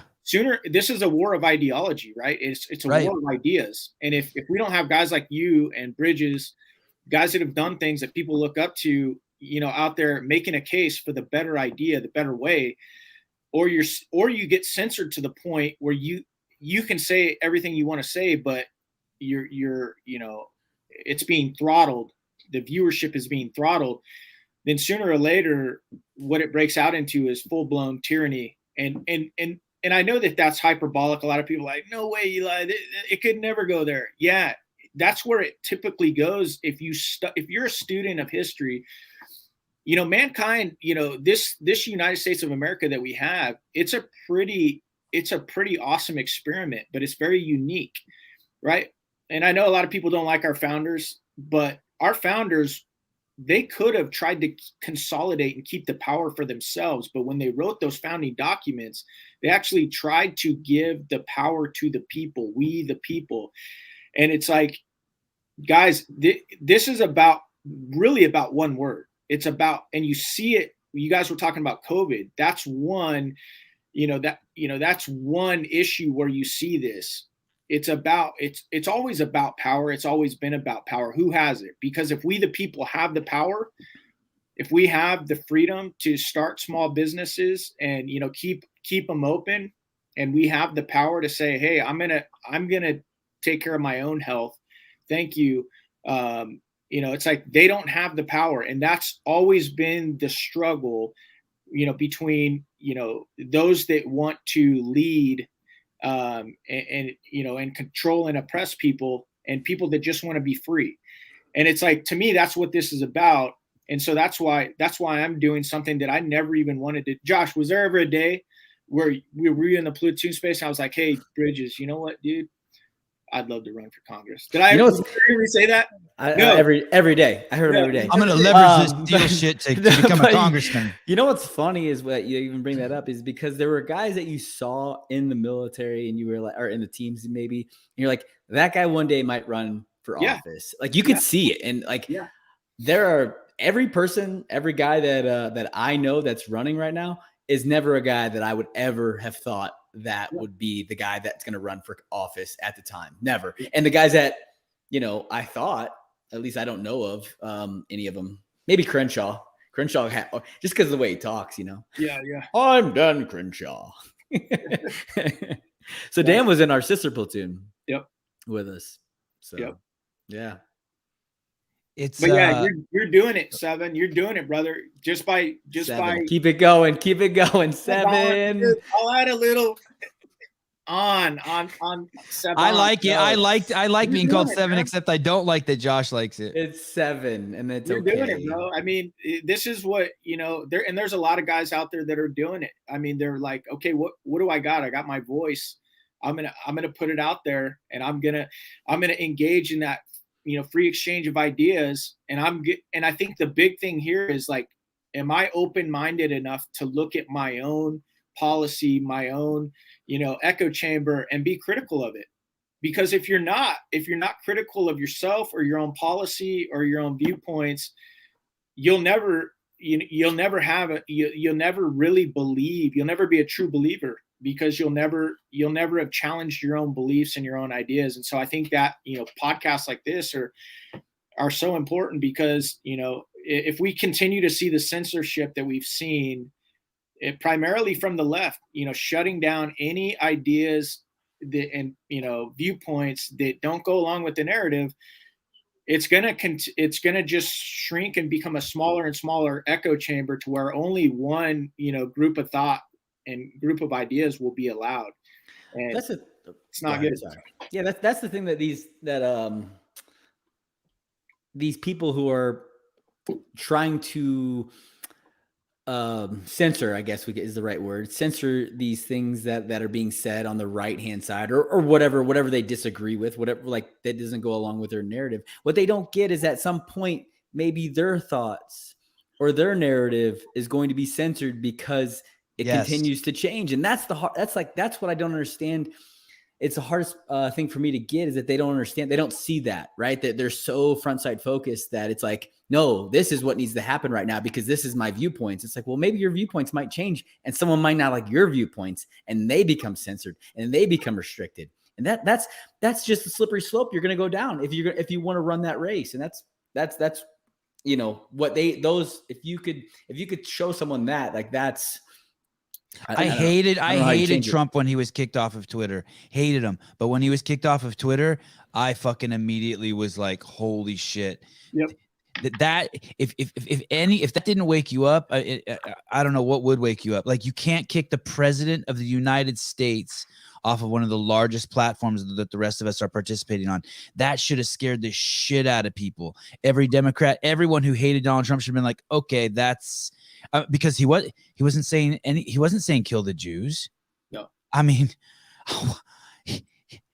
It's nuts. It is nuts. And I almost think that maybe it has to become more extreme to wake up more and more people from the left. It's exactly what Josh says. Don't think that they won't do it to you. Every day someone sends me a DM and says, "Holy shit, I tried to follow you on Instagram," and they send me a screenshot of the warning they get. And the warning they get is this account offers misinformation. Like, I thought shadow banning was conspiracy theory. Like, dude, what? No, have you guys? What are you talking about? Have you guys ever watched the Yuri Bezmenov videos? Mm-mm. Is that the Russian guy? Yes, those are crazy. That's amazing. The KGB defector that came here from the KGB, and he, you know, his name is Yuri Bezmenov. Go Google him, go look him up, go watch his videos. I'll give you some of the wave tops, but what he talks about is he's like, you know, in his thick Russian accent, he's like, you Americans, you know, you think that we in the KGB, we invest a lot of our money on espionage, the fancy, sexy James Bond type stuff. And he's like, no, he's like, and it's not just me. He's like, I've talked to other KGB defectors that were high level like myself.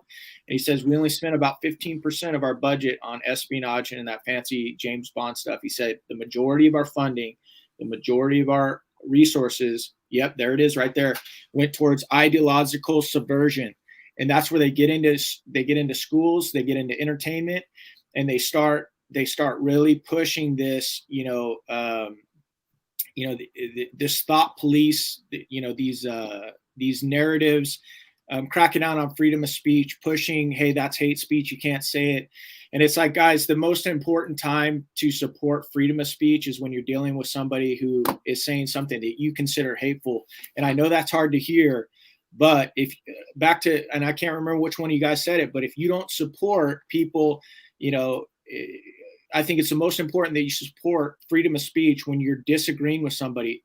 We all agree. Nobody's trying to censor anybody that we agree with, right? We're all like, yeah, no, keep saying it. You got to champion free speech when you disagree with somebody. We used to be in a country where you could say, let's agree to disagree. That used to be like the way to end a conversation and walk off and have a beer together, go hang out together. Hey, we're just going to have to agree to disagree. But it's coming to a point where you can't even agree to disagree anymore. And it's like, we got to see where this ultimately goes. And, a guy like Yuri Bezmenov, he's come from it. He defected here for a reason. Go watch his videos. He'll teach you a lot about what's behind a lot of the ideological subversion that's even being implemented here in the U.S. And I know that sounds like conspiracy theorist stuff, but Sevan just talked about President Trump being kicked off of, social media. Guys, this is not the world we want to live in, where we're censoring and kicking people off platforms and silencing them because we don't want to hear what they have to say. That is not representative of, a free country where we champion free speech. It's not who we want to be. I guarantee you that. And it always ends up in a really shitty place where tyranny abounds. Or the fact that like right now everything's just polarized too, right? Like everything is, you have to draw your line in the sand and declare which side you're on, right? Like whatever happened to like just being moderate or in the middle, like being like, maybe I don't really have an opinion on this because it really doesn't affect my life like that, or whatever it is. Or maybe just wanting to stay neutral, or even have just like sit back and have a moment of like, let me understand the situation before I declare which side I'm on. Let me understand the whole scenario and not just listen to someone's rhetoric on one side or on the other side and declare like, oh yeah, I stand for that. Well, you don't even know the whole story, right? Like, I mean, you have one person's side of the story, but you have to draw your line in the sand. You have to declare which side you're on. And that's never a good place to be. Damn, bro, you got a lot older and wiser since we used to hang out all the time, man. Because the JB I used to remember, God, man, he was so opinionated, bro. He had an opinion about everything. I'm not saying I don't anymore. I still have my opinions. Man, he's gonna have dreadlocks the next podcast. It's gonna be like, my 9-year-old wants dreadlocks. He doesn't like to wash his hair. He does. It was funny, Sevan. We had a dude in our platoon who is a total badass, man. One of my favorite people that I've ever met. he graduated from Berkeley, and he showed up. He showed up to our platoon, and he had like one of those coexist shirts on, and we were all like, what? Wow. Who is this dude? But the guy, like, he's like one of the best human beings I've ever met. And it was funny, man. I used to play pranks on him all the time. I remember one time we were in Utah, and we were into LA, and we stopped at a gas station, and he got some Skittles or something. And like, I was like, hey, John, let me see your Skittles, dude. And he gave me his Skittles. And so I started passing out his Skittles to everybody in the truck. And I'm like, that's taxation right there, bro. And it was just funny, but he was such a good dude. But yeah, he definitely showed up, with that bent. And there were several guys in the platoon, I think, that probably had a similar mindset. But at the end of the day, we just got the job done, right, Josh? When we needed to. Yeah, exactly. Everyone's got to work together, right? No matter what your opinions are, or like that's the hardest thing too, is like you're just seeing so many of these whatever you want, like these things in the media that are like causing friends and families to like hate each other. I mean, like they can't even have Thanksgiving dinner and like have a normal conversation anymore because if you don't think the way I think, I hate you. And it's like, when did that ever become a thing? When was that a thing where we can't, like you said, agree to disagree? Like, this is just, it has to be this way or that way. And if I think this way, then I'm trying to hurt you. And if you're thinking that way, you're trying to hurt me. And it just doesn't make any sense to me. You're like, man, like, how about we take a knee and maybe think about this for a second and think about the scenario and understand that, like, hey, I'm okay. If you like, and I'm not anti-vaccination, but like people who say that if you don't want to get the vaccination, you're anti-vax. And it's like, I'm not saying I'm anti-vaccination. If you want to get the vaccination, go ahead. But who's to say why do I have to get it if it just doesn't make any sense? There's just it's always you're either this way or you're that way. It's crazy. Well, it's funny saying that to military guys, because I've got that too.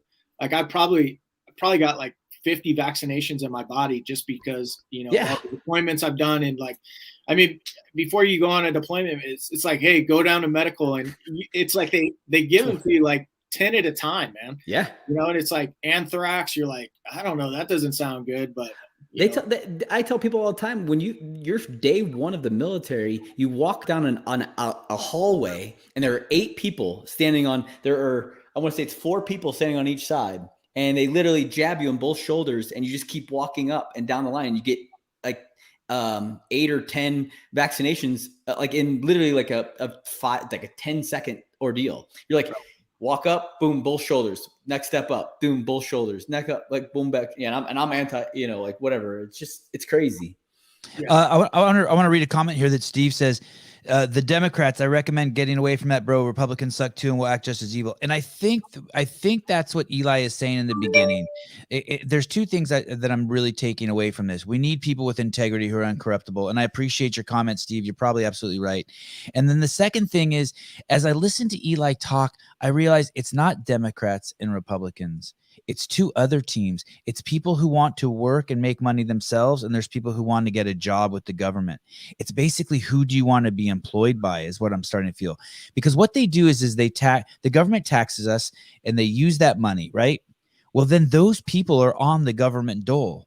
So there's basically just 2 groups of people. There's people who get paid by this business called the government, and there's just people who are out there who are basically just all entrepreneurs, I guess. But I'm starting to see the teams differently. It's not Democrats and Republicans. It's where do you get your paycheck? And I was gleaming that off of some of the stuff you were saying, Eli. And I appreciate your comments, Steve. Yeah, I appreciate your comments too, Steve, because like I said, I support free speech. And no, it's seriously. I hear you. I don't agree with, and I don't agree with what Steve's saying, because I actually cited instances, actual specifics that I was talking about, where the left, in my opinion, is the problem. And I'm going to clarify that, and I'm going to say, hey, look, if you don't have solid principles, if you don't know what you stand on and where you stand, and you can't identify, what the issue is, you're going to be like a blowing tree, or, like a piece of coral in the ocean, just swaying back and forth. And so I do know where I stand. I do know why I stand where I stand. And if you want to go back and actually look at what I said and what I was talking about when I said the Democrats, then go do that but that being said, I love the fact that Steve can come on here and say, hey, get away from that, Eli, or Eli, you suck because I support free speech. But I stand behind what I said, and I'm not backing down from what I said, because I'm not this tree that blows in the wind regardless of because of what somebody says. What Steve says, it's not going to affect. If he wants to say something specific that makes me challenge my beliefs, then I'm down with that. Tell me why I'm wrong. And if you can prove to me why I'm wrong, I might actually change my mind. There's been several times in my life where somebody's presented a better case or made such an appealing case where I've changed my mind. But, it's like, I think people that stay in the middle just because they want to stay in the middle and they're afraid to take a side, I think they do that often because they're cowards. Either they're cowards or they don't want to research and they're afraid of the backlash, like what Steve said, or they don't want to spend enough time to actually research the issues and figure out where they stand and why they stand on it. Dude, everyone I know is scared, man. The greatest thing that happened to me was, and maybe I wasn't canceled, but in my brain I was canceled, so I'm free to say whatever the fuck I want now. Yeah. I'm able to pursue the truth. And that's it. By the way, in defense of Steve, my comment wasn't in reference to the commenter above. It was in reference to the commenter above, not to Eli. Either way, Steve, it's a good conversation. Don't take it personal. If I could give you a hug, brother, bring it in. Your company, Bottle Breacher, what's so cool about it is that you can still be you. Yeah. So you don't have to, there's so many people out there, Eli. There's 80 fucking million people, I think, or 111 million people, I forget the number, who work for corporate America. Josh and I know so many of them. They cannot say the truth. No, they almost have to have the BLM poster in their front yard. They have to say it's okay. They can't even say it's they can't even express, hey, isn't that weird that they're letting boys play girls high school sports? They can't even question it. They'll lose their fucking job. There's so many people who are scared to even, you're not even allowed to ask. You're not allowed to say anything.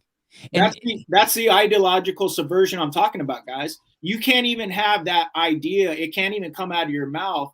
The subversion is there. And it's like when we came out, Sevan, going back to you talking about Bottle Breacher, we got canceled.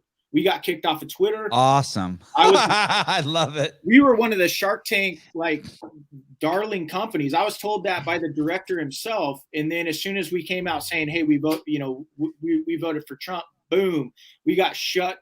That spigot was shut off immediately. And that's what I was talking about. If you're not willing to make the hard choice and stand up for what you believe in when you know it's going to cost you, yeah, you in my opinion, you're not fit to lead. You're not fit to be a leader because you're going to sway. You're going to be a political windsock like every other politician. You're going to look at, which way are the public winds blowing? What's going to cost me most? And that's the way you're going to go. And so it's and the hardest part is it even the public winds, or is it just the loudest talkers? Yeah, you're right, Josh, because probably 70-80% of Americans just want to live their life, man. They just want to be free.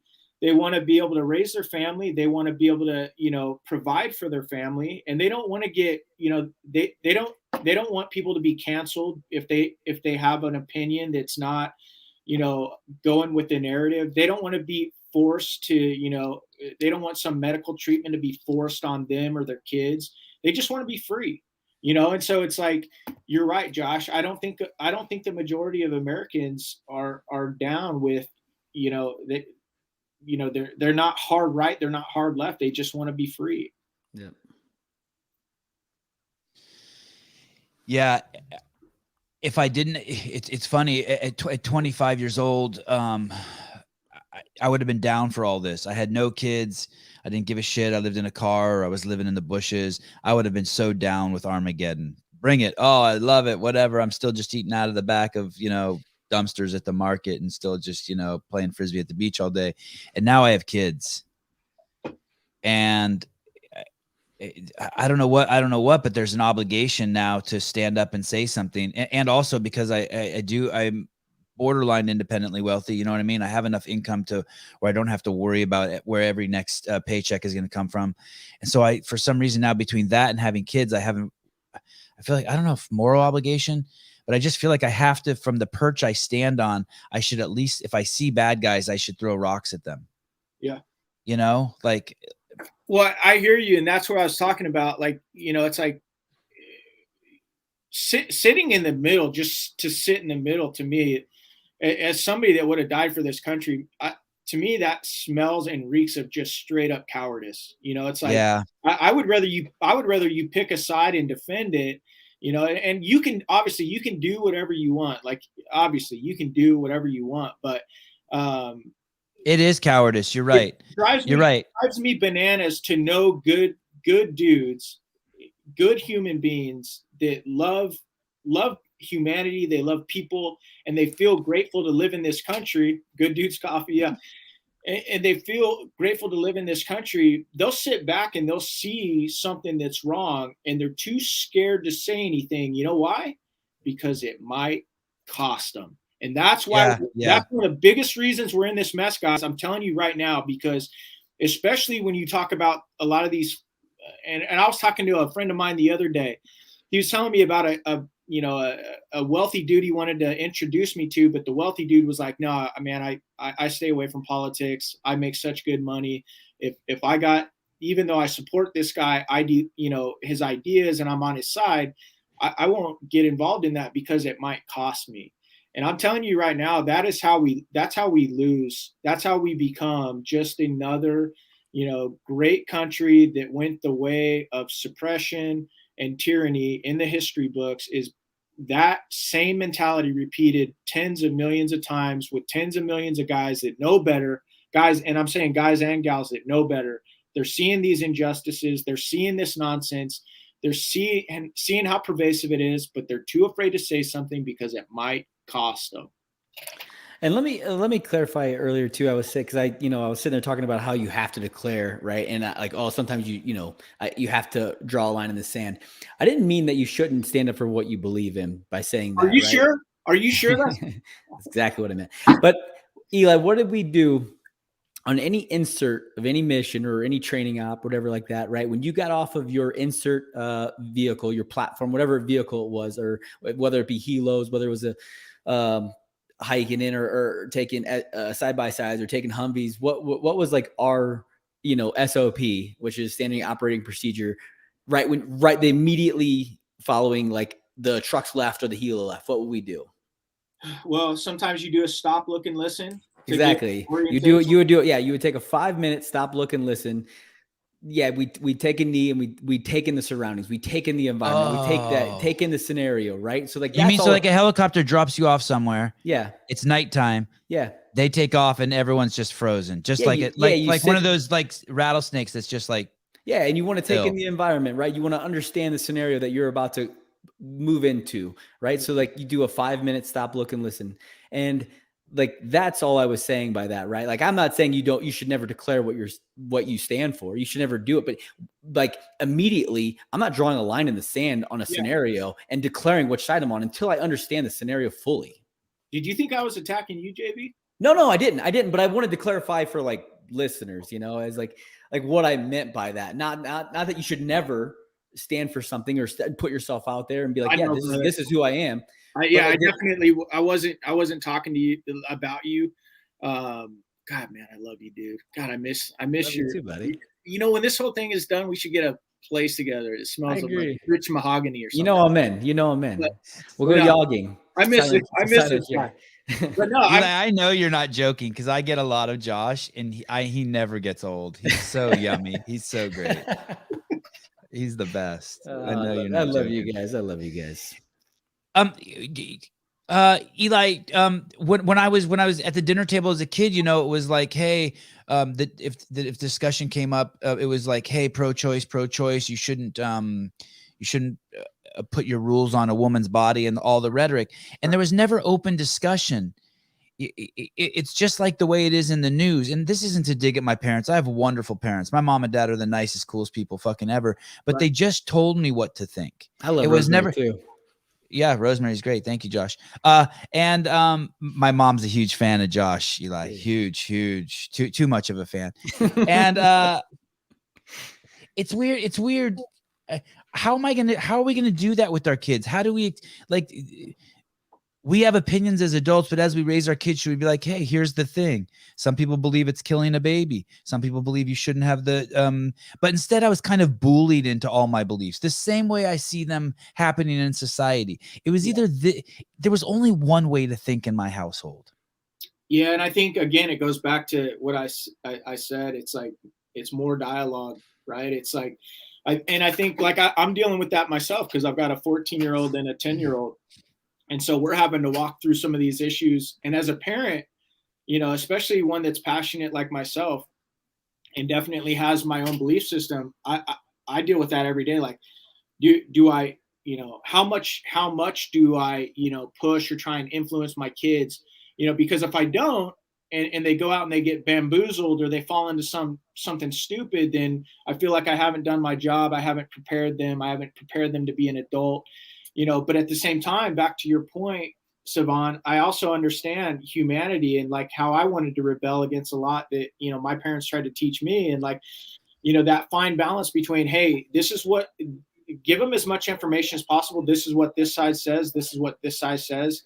Here are some of the conflictions. Here are some of the pros. Here are some of the cons, you know, and then at the end of the day, because I know that I can't make my kids think anything. You know, I can present my case, an argument, and be like, hey, this is why your dad believes what he believes.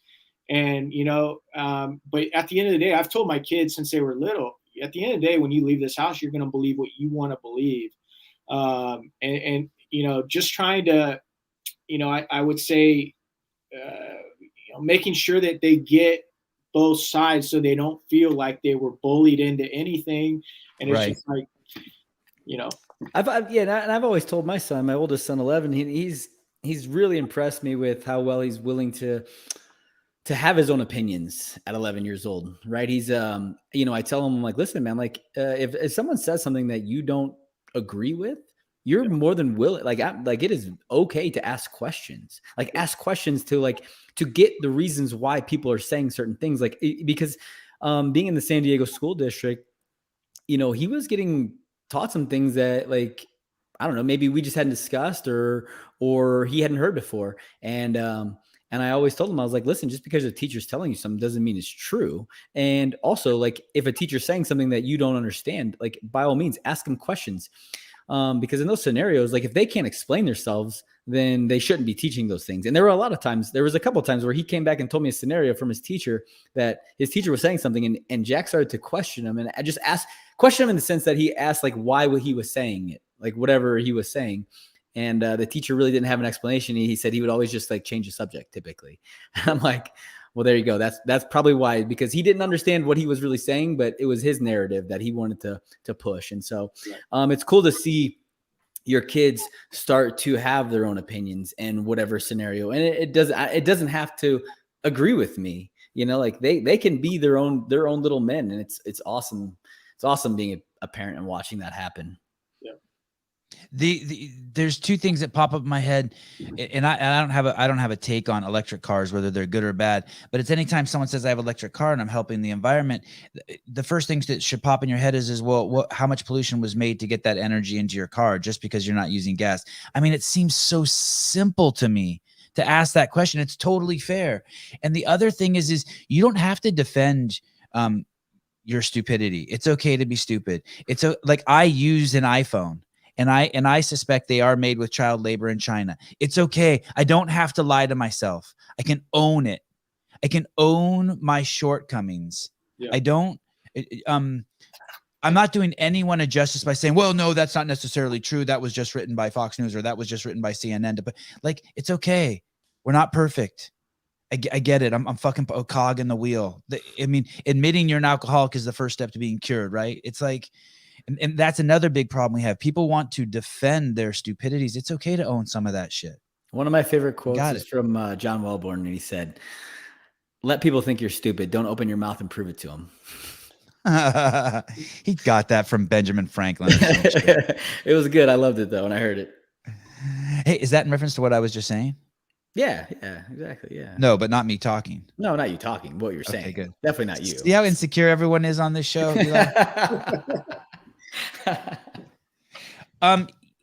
Eli, Moab, mother of all breachers. That's a great name for I like that play. I'll save you one, brother. I'll even spell your name right, Sevan. No, thank you. Sevan. 5 deployments. Cowardice. You have a $57 breacher that sold out all 3 models. Yeah. Congratulations. Yeah. Dude, you're a boss. They're moving. You are a boss. That is crazy. I was looking to say, Francis Ford Coppola, I think I'm saying his name right.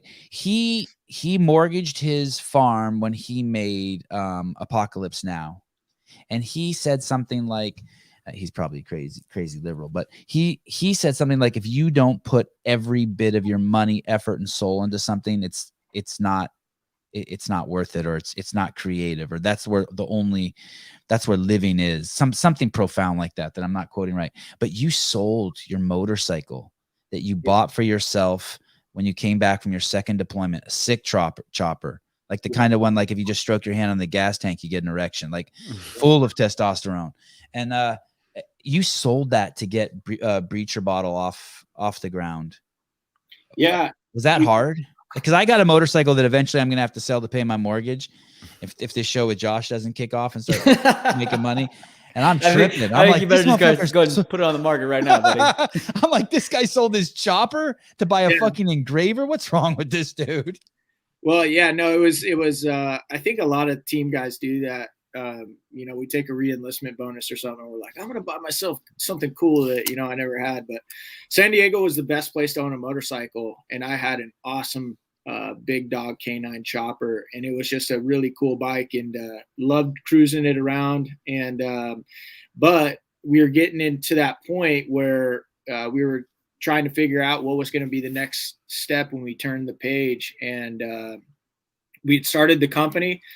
I was watching a lot of Shark Tank at the time, and Kevin O'Leary, who ended up becoming a 10% owner in our company, he was ripping apart an entrepreneur on this episode my wife Jen and I were watching, and he was ripping apart the entrepreneur because the entrepreneur had no brand recognition on the product. Meaning, once it left, like I have a pen in my hand right now. Once this pen leaves the package, if it doesn't have the brand on it, and you're like, oh, Josh, that's a really cool pen, dude. Where'd you get it? What is it? And it doesn't have the brand on it, you can't go look it up on Google or go look it up online. And so Kevin was ripping apart this entrepreneur who had a cool product. He had really cool sales, or really good sales. And I looked at Jen and I was like, babe, we got to figure out how to get Bottle Breacher on the product. Each one of these little, units that's, we're making that's leaving the garage. And so I started doing some research, found laser engraving. I was like, this might work. And so I went and I bought a used laser engraver, and I had like $30,000 in the bank at the time. Just that was my family's little nest egg. And I was like, I could risk that or a portion of that and go do this, or I could sell something. I could sacrifice for my family and sell my motorcycle. That way I don't touch our nest egg. And that's what I did. And it was really cool because it was one of the biggest decisions I'd made, financial decisions I'd made in that point in my life. But our sales went from, I think it was $7,500 a month. And this was 6 months into starting it, to $22,000 a month in just a month and a half after getting the laser engraver. And it wasn't even if you wanted to, you could have bought the motorcycle back. Absolutely. And I didn't for like 5 years. I bought an even bigger, badder one now, but it's a rigid, so it has no suspension. So it was a really bad decision for a guy with back issues, but I've never been that smart. So but you look good on it. That's right. And it was cool because later in my entrepreneurial journey, I read the book Rich Dad, Poor Dad, and Robert Kiyosaki talks about the subtitle of the book is The Lessons That the Rich Teach Their Kids. And basically, I've noticed that is that, there is a educational deficit a lot of the times. And a lot of us grow up thinking, we're trained to buy liabilities, things that cost us money. And a lot of, what wealthy people have figured out and teach their kids is they teach them to buy assets or things that are going to, make them money. And that's what I did. Even I didn't really necessarily know what I was doing at the time, but I sold something that was costing me money, and I bought something that ended up making me money. And if you can figure out how to do that in your life, the possibility of you becoming financially free, are so much better. A great example of that is I sold a motorcycle recently, and I hadn't registered it in 3 years, and I sold the motorcycle. I can't remember, not for a lot, for like $4,500, and then basically we ended up owing $850 in registration. And then I hadn't ridden the motorcycle in 3 or 4 years, and like a dipshit, if I would have sold it 3 or 4 years ago, I could have kept all that money, and I probably could have sold it for more. It would have been a newer bike. Right. But I fucked up. I was attached to it, and it was pointless. I'm going to sell 3 more bikes tonight. But yeah, it's another thing along that line is don't resent rich people. I was raised to resent rich people. It's a huge mistake. Yeah. I recently heard someone explain, I was raised as a Democrat to think that Democrats were for poor people and Republicans were against poor people. They were for rich people. No, that's not the way to think about it. Democrats are for creating poor people. Republicans are for creating rich people. Republicans want everyone to be rich. Yep. Democrats need people to be poor. It's such a different way of thinking. But literally, it was just a mindset switch for me. As soon as I stopped resenting people, I heard some self-help guys say it in New York. He was like he was basically like, he was trying to get everyone to give him $3,000 for his How to Get Rich DVD set. But I just listened to the free part of it. And he's like, if you resent rich people, and God will never make you rich, because God always gives you what you want. And he would never make you someone that you would resent, basically. And I was like, okay, I'm going to stop resenting. And I didn't even believe in God. I stopped resenting rich people, and I got rich. It was literally like that. Yeah. No, it's phenomenal, man. And I love to, in this journey of mine, that's been one of my favorite parts of it is to, whether speaking at an event or, just somebody on social media that's trying to figure out entrepreneurship is, hey, walking through this set of issues, what do you think? And trying to back to your point, I do want to see people be wealthy, and have the opportunity to create wealth. And one of the things that I've noticed is, and I can't remember who said this, but they said, what did they say? Getting money and becoming wealthy doesn't make you basically an asshole. It just amplifies who you already were. And that to me that's been what my experience has been. Like, if you're a generous person and you don't have a lot, if you become wealthy, you're just going to give more, right? There's a lot of wealthy people out there. Some of the best people I know are wealthy, and they're philanthropists. Yes. And they just give and they give and they give to the point where, they get 10 calls a day from, people that, have charities or whatever, and, want something from them. And it's just, and then I know people that, don't have 2 sticks to rub together, who wouldn't give their kid, a leg up if they needed it. And it's just like, back to your point, Sevan, there's a lot of phenomenal, wealthy people out there that love to be generous. And there is that mindset, out there that, oh, if you're wealthy or you're well off, you're an evil person, which is complete garbage. And I think it's one of those, ideologies that we need to push back on, for sure. When Josh, that's how Josh steroids affected Josh when he got all juiced up for the 2014 games, when he got on all the balls. It really amplified his personality. Interesting story you have there, Sevan. How are your guys' deployments? Did you guys have good deployments together? Were they scary? How many times were you guys deployed together? 2, 3? 2. Twice. 2? Yeah. Look at Josh is like looking at me like, where are you going with this, Sevan? Careful, buddy. Look at he doesn't like the SEAL talk. I'm telling you, I mean, dude, it was always scary for Josh. I mean, he walked out of his hooch every day and like, he was like, what am I, an Atlanta Giants? No, you weren't in Atlanta Giants, Josh. You were just tiny, bro. I know, but man. No, I will tell you, dude, this guy's he's obviously, you guys know him now, dude. He's a freaking little beast, man. I remember in Fallujah, he built a climbing wall. It wasn't Fallujah, right? In 2000, guy built a little climbing wall, dude. He was always working out, making all of us, look bad and feel fat and lazy. But, I remember, just Josh being a little freak. But here's the interesting thing too. It's like, and this was something, I don't know if Josh, if you ever thought about it or not, but one of the things that I always thought about was, I was like, all right, I definitely need to be in good shape. And so I would hit a little workout which would be complete weak sauce for a guy like JB or even you, Sevan, being in the CrossFit world. But, just some, probably like 30 minutes of cardio, 20, maybe 30 minutes of weights. But one thing that I always thought about was, hey, if we get in a fight for our life tonight, how much, am I going to be smoked? And the other thing too was, sometimes every once in a while there was something called like a TST, a time sensitive target. So if you just put yourself through a smoke show of a workout, and then they were like, hey, load up the trucks, we got to roll out of here in 30 minutes. Are you going to have anything left to climb that ladder or get in that fight or carry somebody, a down man? And it was a bad way of looking at it, because, but it was something that I definitely thought about. Even with shooting overseas, like, hey, if I go out and shoot right now, or my gun's going to be ready for tonight if we have to go on an op, or, just, it was kind of like a mindset of trying to make sure that there was something left there just in case.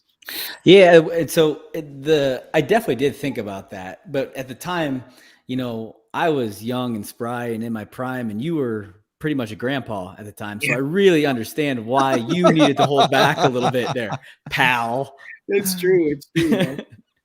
No, yeah, like it is true, man. Like there was definitely times where it was a little bit slower, especially in Fallujah.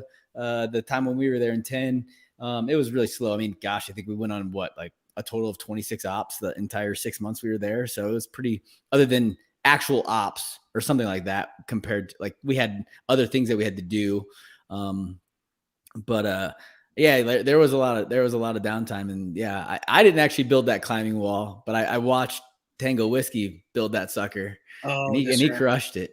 That's right. Yeah. One of the cool things that we did on that deployment, even though it wasn't, I think what a lot of people would put under the umbrella of a SEAL operation, we searched for Major Troy Gilbert. He was an F-16 pilot that was shot down in 2016. And we actually had a State Department guy embedded with us, whose job it was to try and find the only MIA or KIA guys that were left behind. I think there were only 2 in the entire world at the time that we didn't know where their bodies were. We didn't know if they were alive or dead. And we were pretty sure that Major Troy Gilbert wasn't alive, but we were trying to find his remains so we could bring him back for his family. And we probably went on it. I would say at least, I want to say close to 10 ops where we would take our CVs out and other guys out, and we would like either dig up. What are those? What are CVs? They're like military construction guys, and we would go and we would try and find, his body. We had offered huge rewards, to try and get intel so that we could bring his remains home, and it was cool. Josh, probably like 2 years after I got out, I met his wife or his widow, and I got to meet their family. And oh man, dude. Yeah, no, you sent me. Didn't I send someone like a signed jersey or something, like a signed CrossFit jersey? I want to say his sons. Yeah. His sons were big fans. I don't know why, dude. I don't know why they even liked you, but same. It's the anything possible dream that surrounds Josh's character. You know Josh Bridges, and I'm like, yeah, I guess so. And so I reached out. I know that fun size candy bar. You were kind enough to send them some signed jerseys, but. No, man, that was really cool for me, because one of the things that always tore me up was, I remember before Josh I did my platoon with Josh at the tail, or the platoon before that with Chris Kyle was our LPO.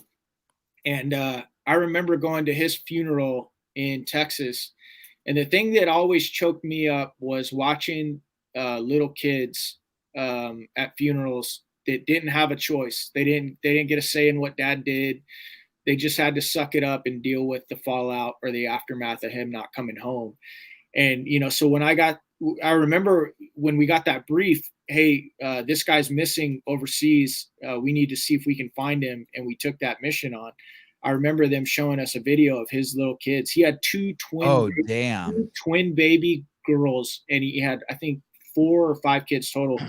And I was just like, dude, I can't imagine what this family is going through right now, or what these kids are going through. And, you know, it's just, I don't know. That was why do they show you that?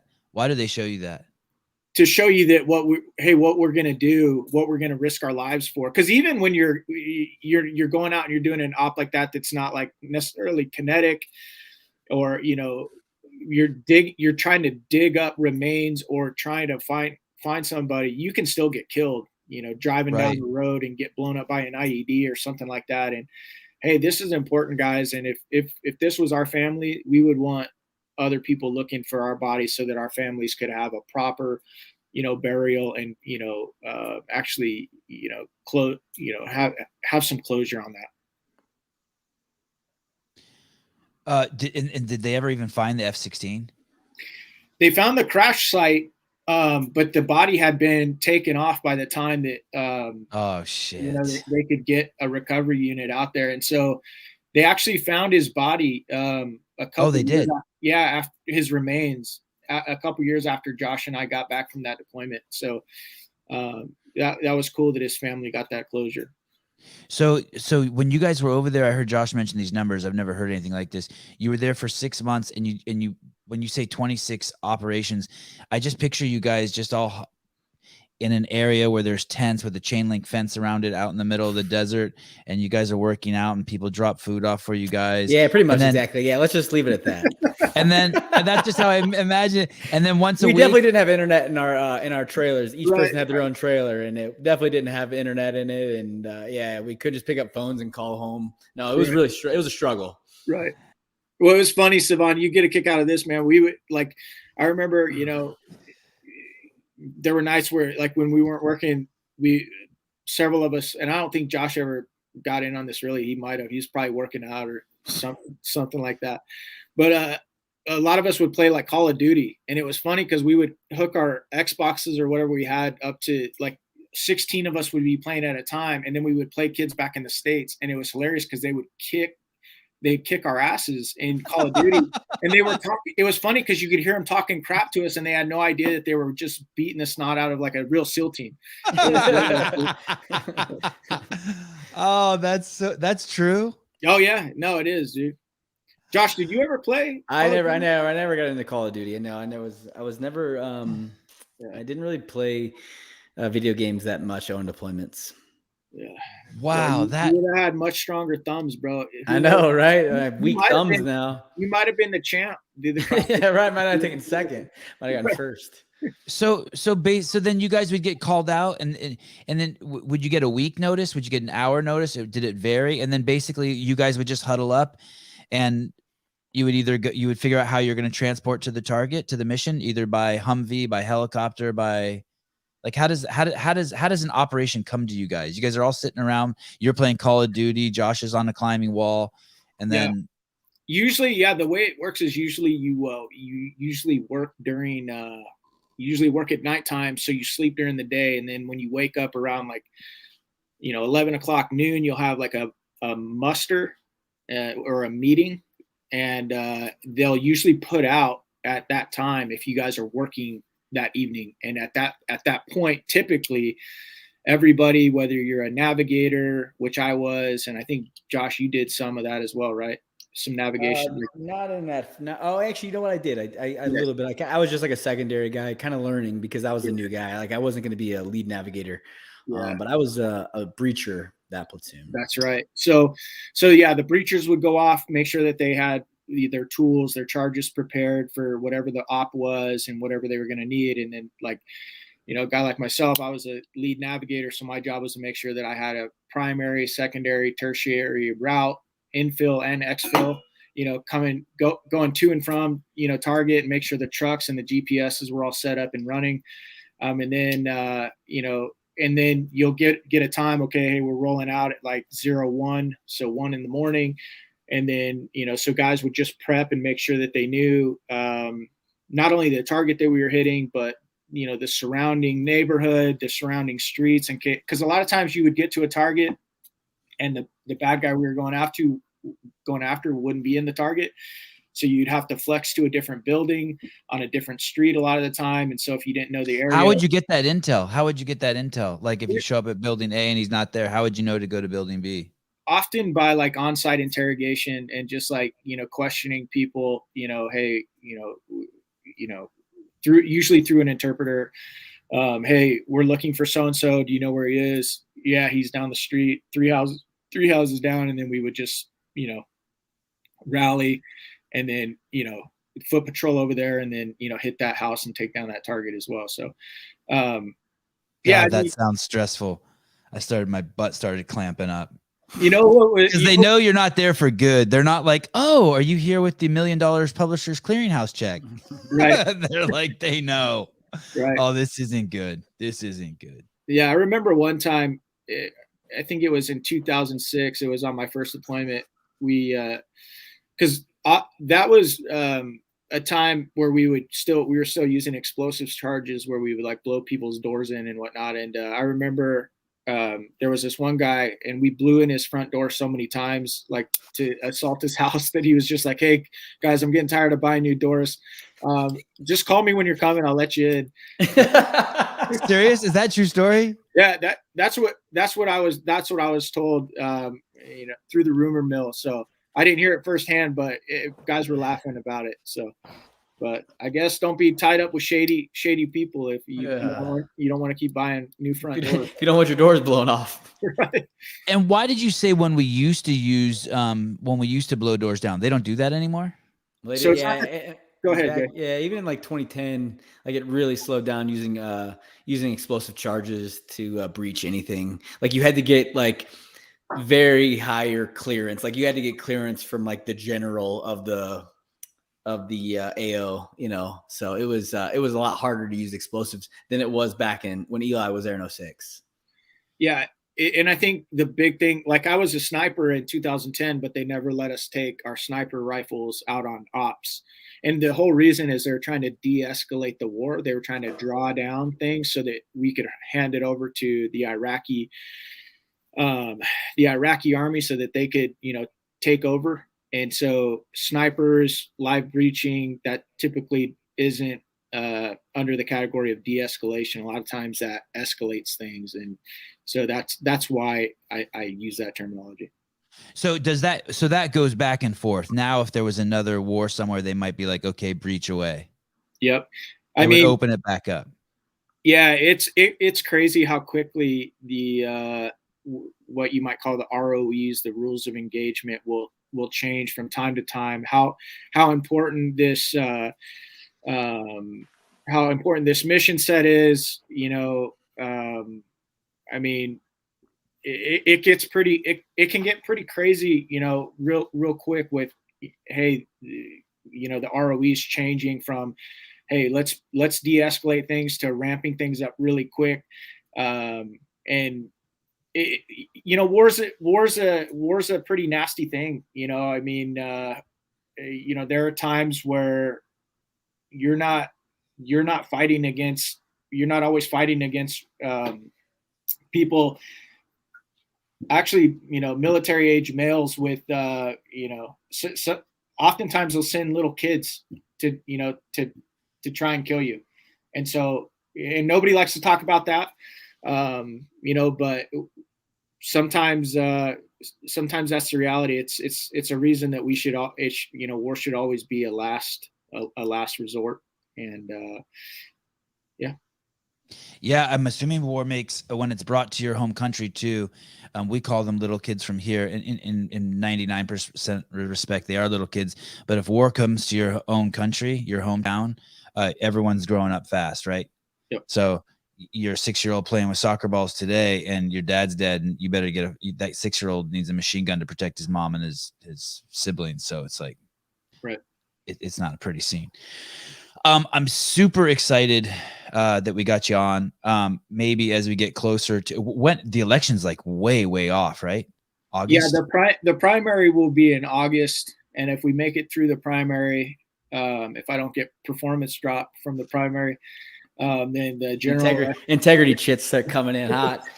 That's right. Then the general election will be in November. But I just want to say thank you, Sevan, and I guess I should thank Dave Castro, not Josh Bridges, for putting my name in the hat so I can come talk with you guys. But I also want to say, Sevan, thank you, man, for being the type of guy that, you know, can grow up a certain way and, you know, actually be critical of your own ideas and your own thoughts. And I think if we had more of that and we had more just honest back and forth dialogue, I think this country would be a much better place, man. So I know you and I we're probably not on the same page on everything policy wise, but the fact that you would even have a guy like me on your show, to me shows that, hey, you really are a man that wants freedom of speech and you want to have a free exchange of ideas. So I appreciate that, brother.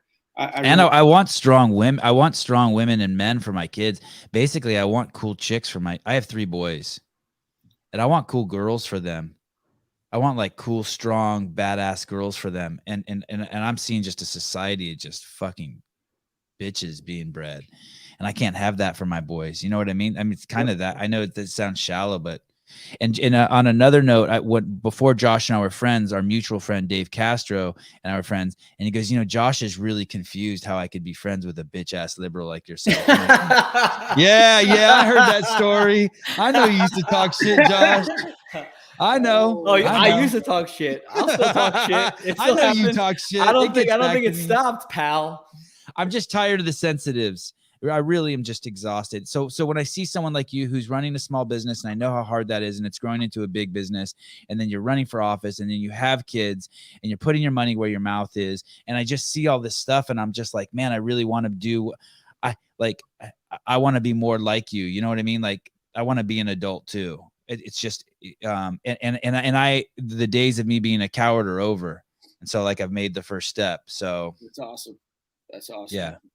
Well, and it's cool. The guy you're running against, his name in the primary, it's another Republican, and his name's Blackman, and he's a black guy. Yep. That is just awesome. We should have him on and ask him how I want to know how he got that name. Black, like that just stuck. Yeah, I don't know either, man. He's an Army guy. He was in tanks. I know he's a Mormon dude. He's actually a state rep here in Arizona. So have you met him? I have met him. Is he cool? Yeah, you know, he's a pretty good dude. And I think that, you know, and this, to me, this is what it's all about. It's like, regardless of which one of us wins, somebody needs to go take out the guy that's voting with Nancy Pelosi 98% of the time. Yes. Voting with Ocasio-Cortez 94% of the time. I don't really, you know, it's like, I don't want to do this to lose, I'll be honest, but at the same time, I know it's not about me. So if he wins, if I win, you know, as long as one of us gets the job done and make sure that, you know, we get a little bit back towards, I would say, a little bit more normalcy, I'm cool with that. Well, you're a Navy SEAL, so you get the job done. We always know that. Goes back. Right, dude. That's right. Look at this girl claims she's your girlfriend. Hell yeah, I love this dude. I'm retired Navy and Josh's girlfriend. He just doesn't know it. That's my mom thinks she's Josh's girlfriend too. Is that Rosemary? Oh, no, it's not Rosemary. It's Carla V. Oh, so good. All right. Well, we'll get back to you, man. We got to do this again as we get close to. Thanks for coming on, Eli. I really appreciate primary. it. Yeah, thank you guys. I appreciate it. God bless y'all.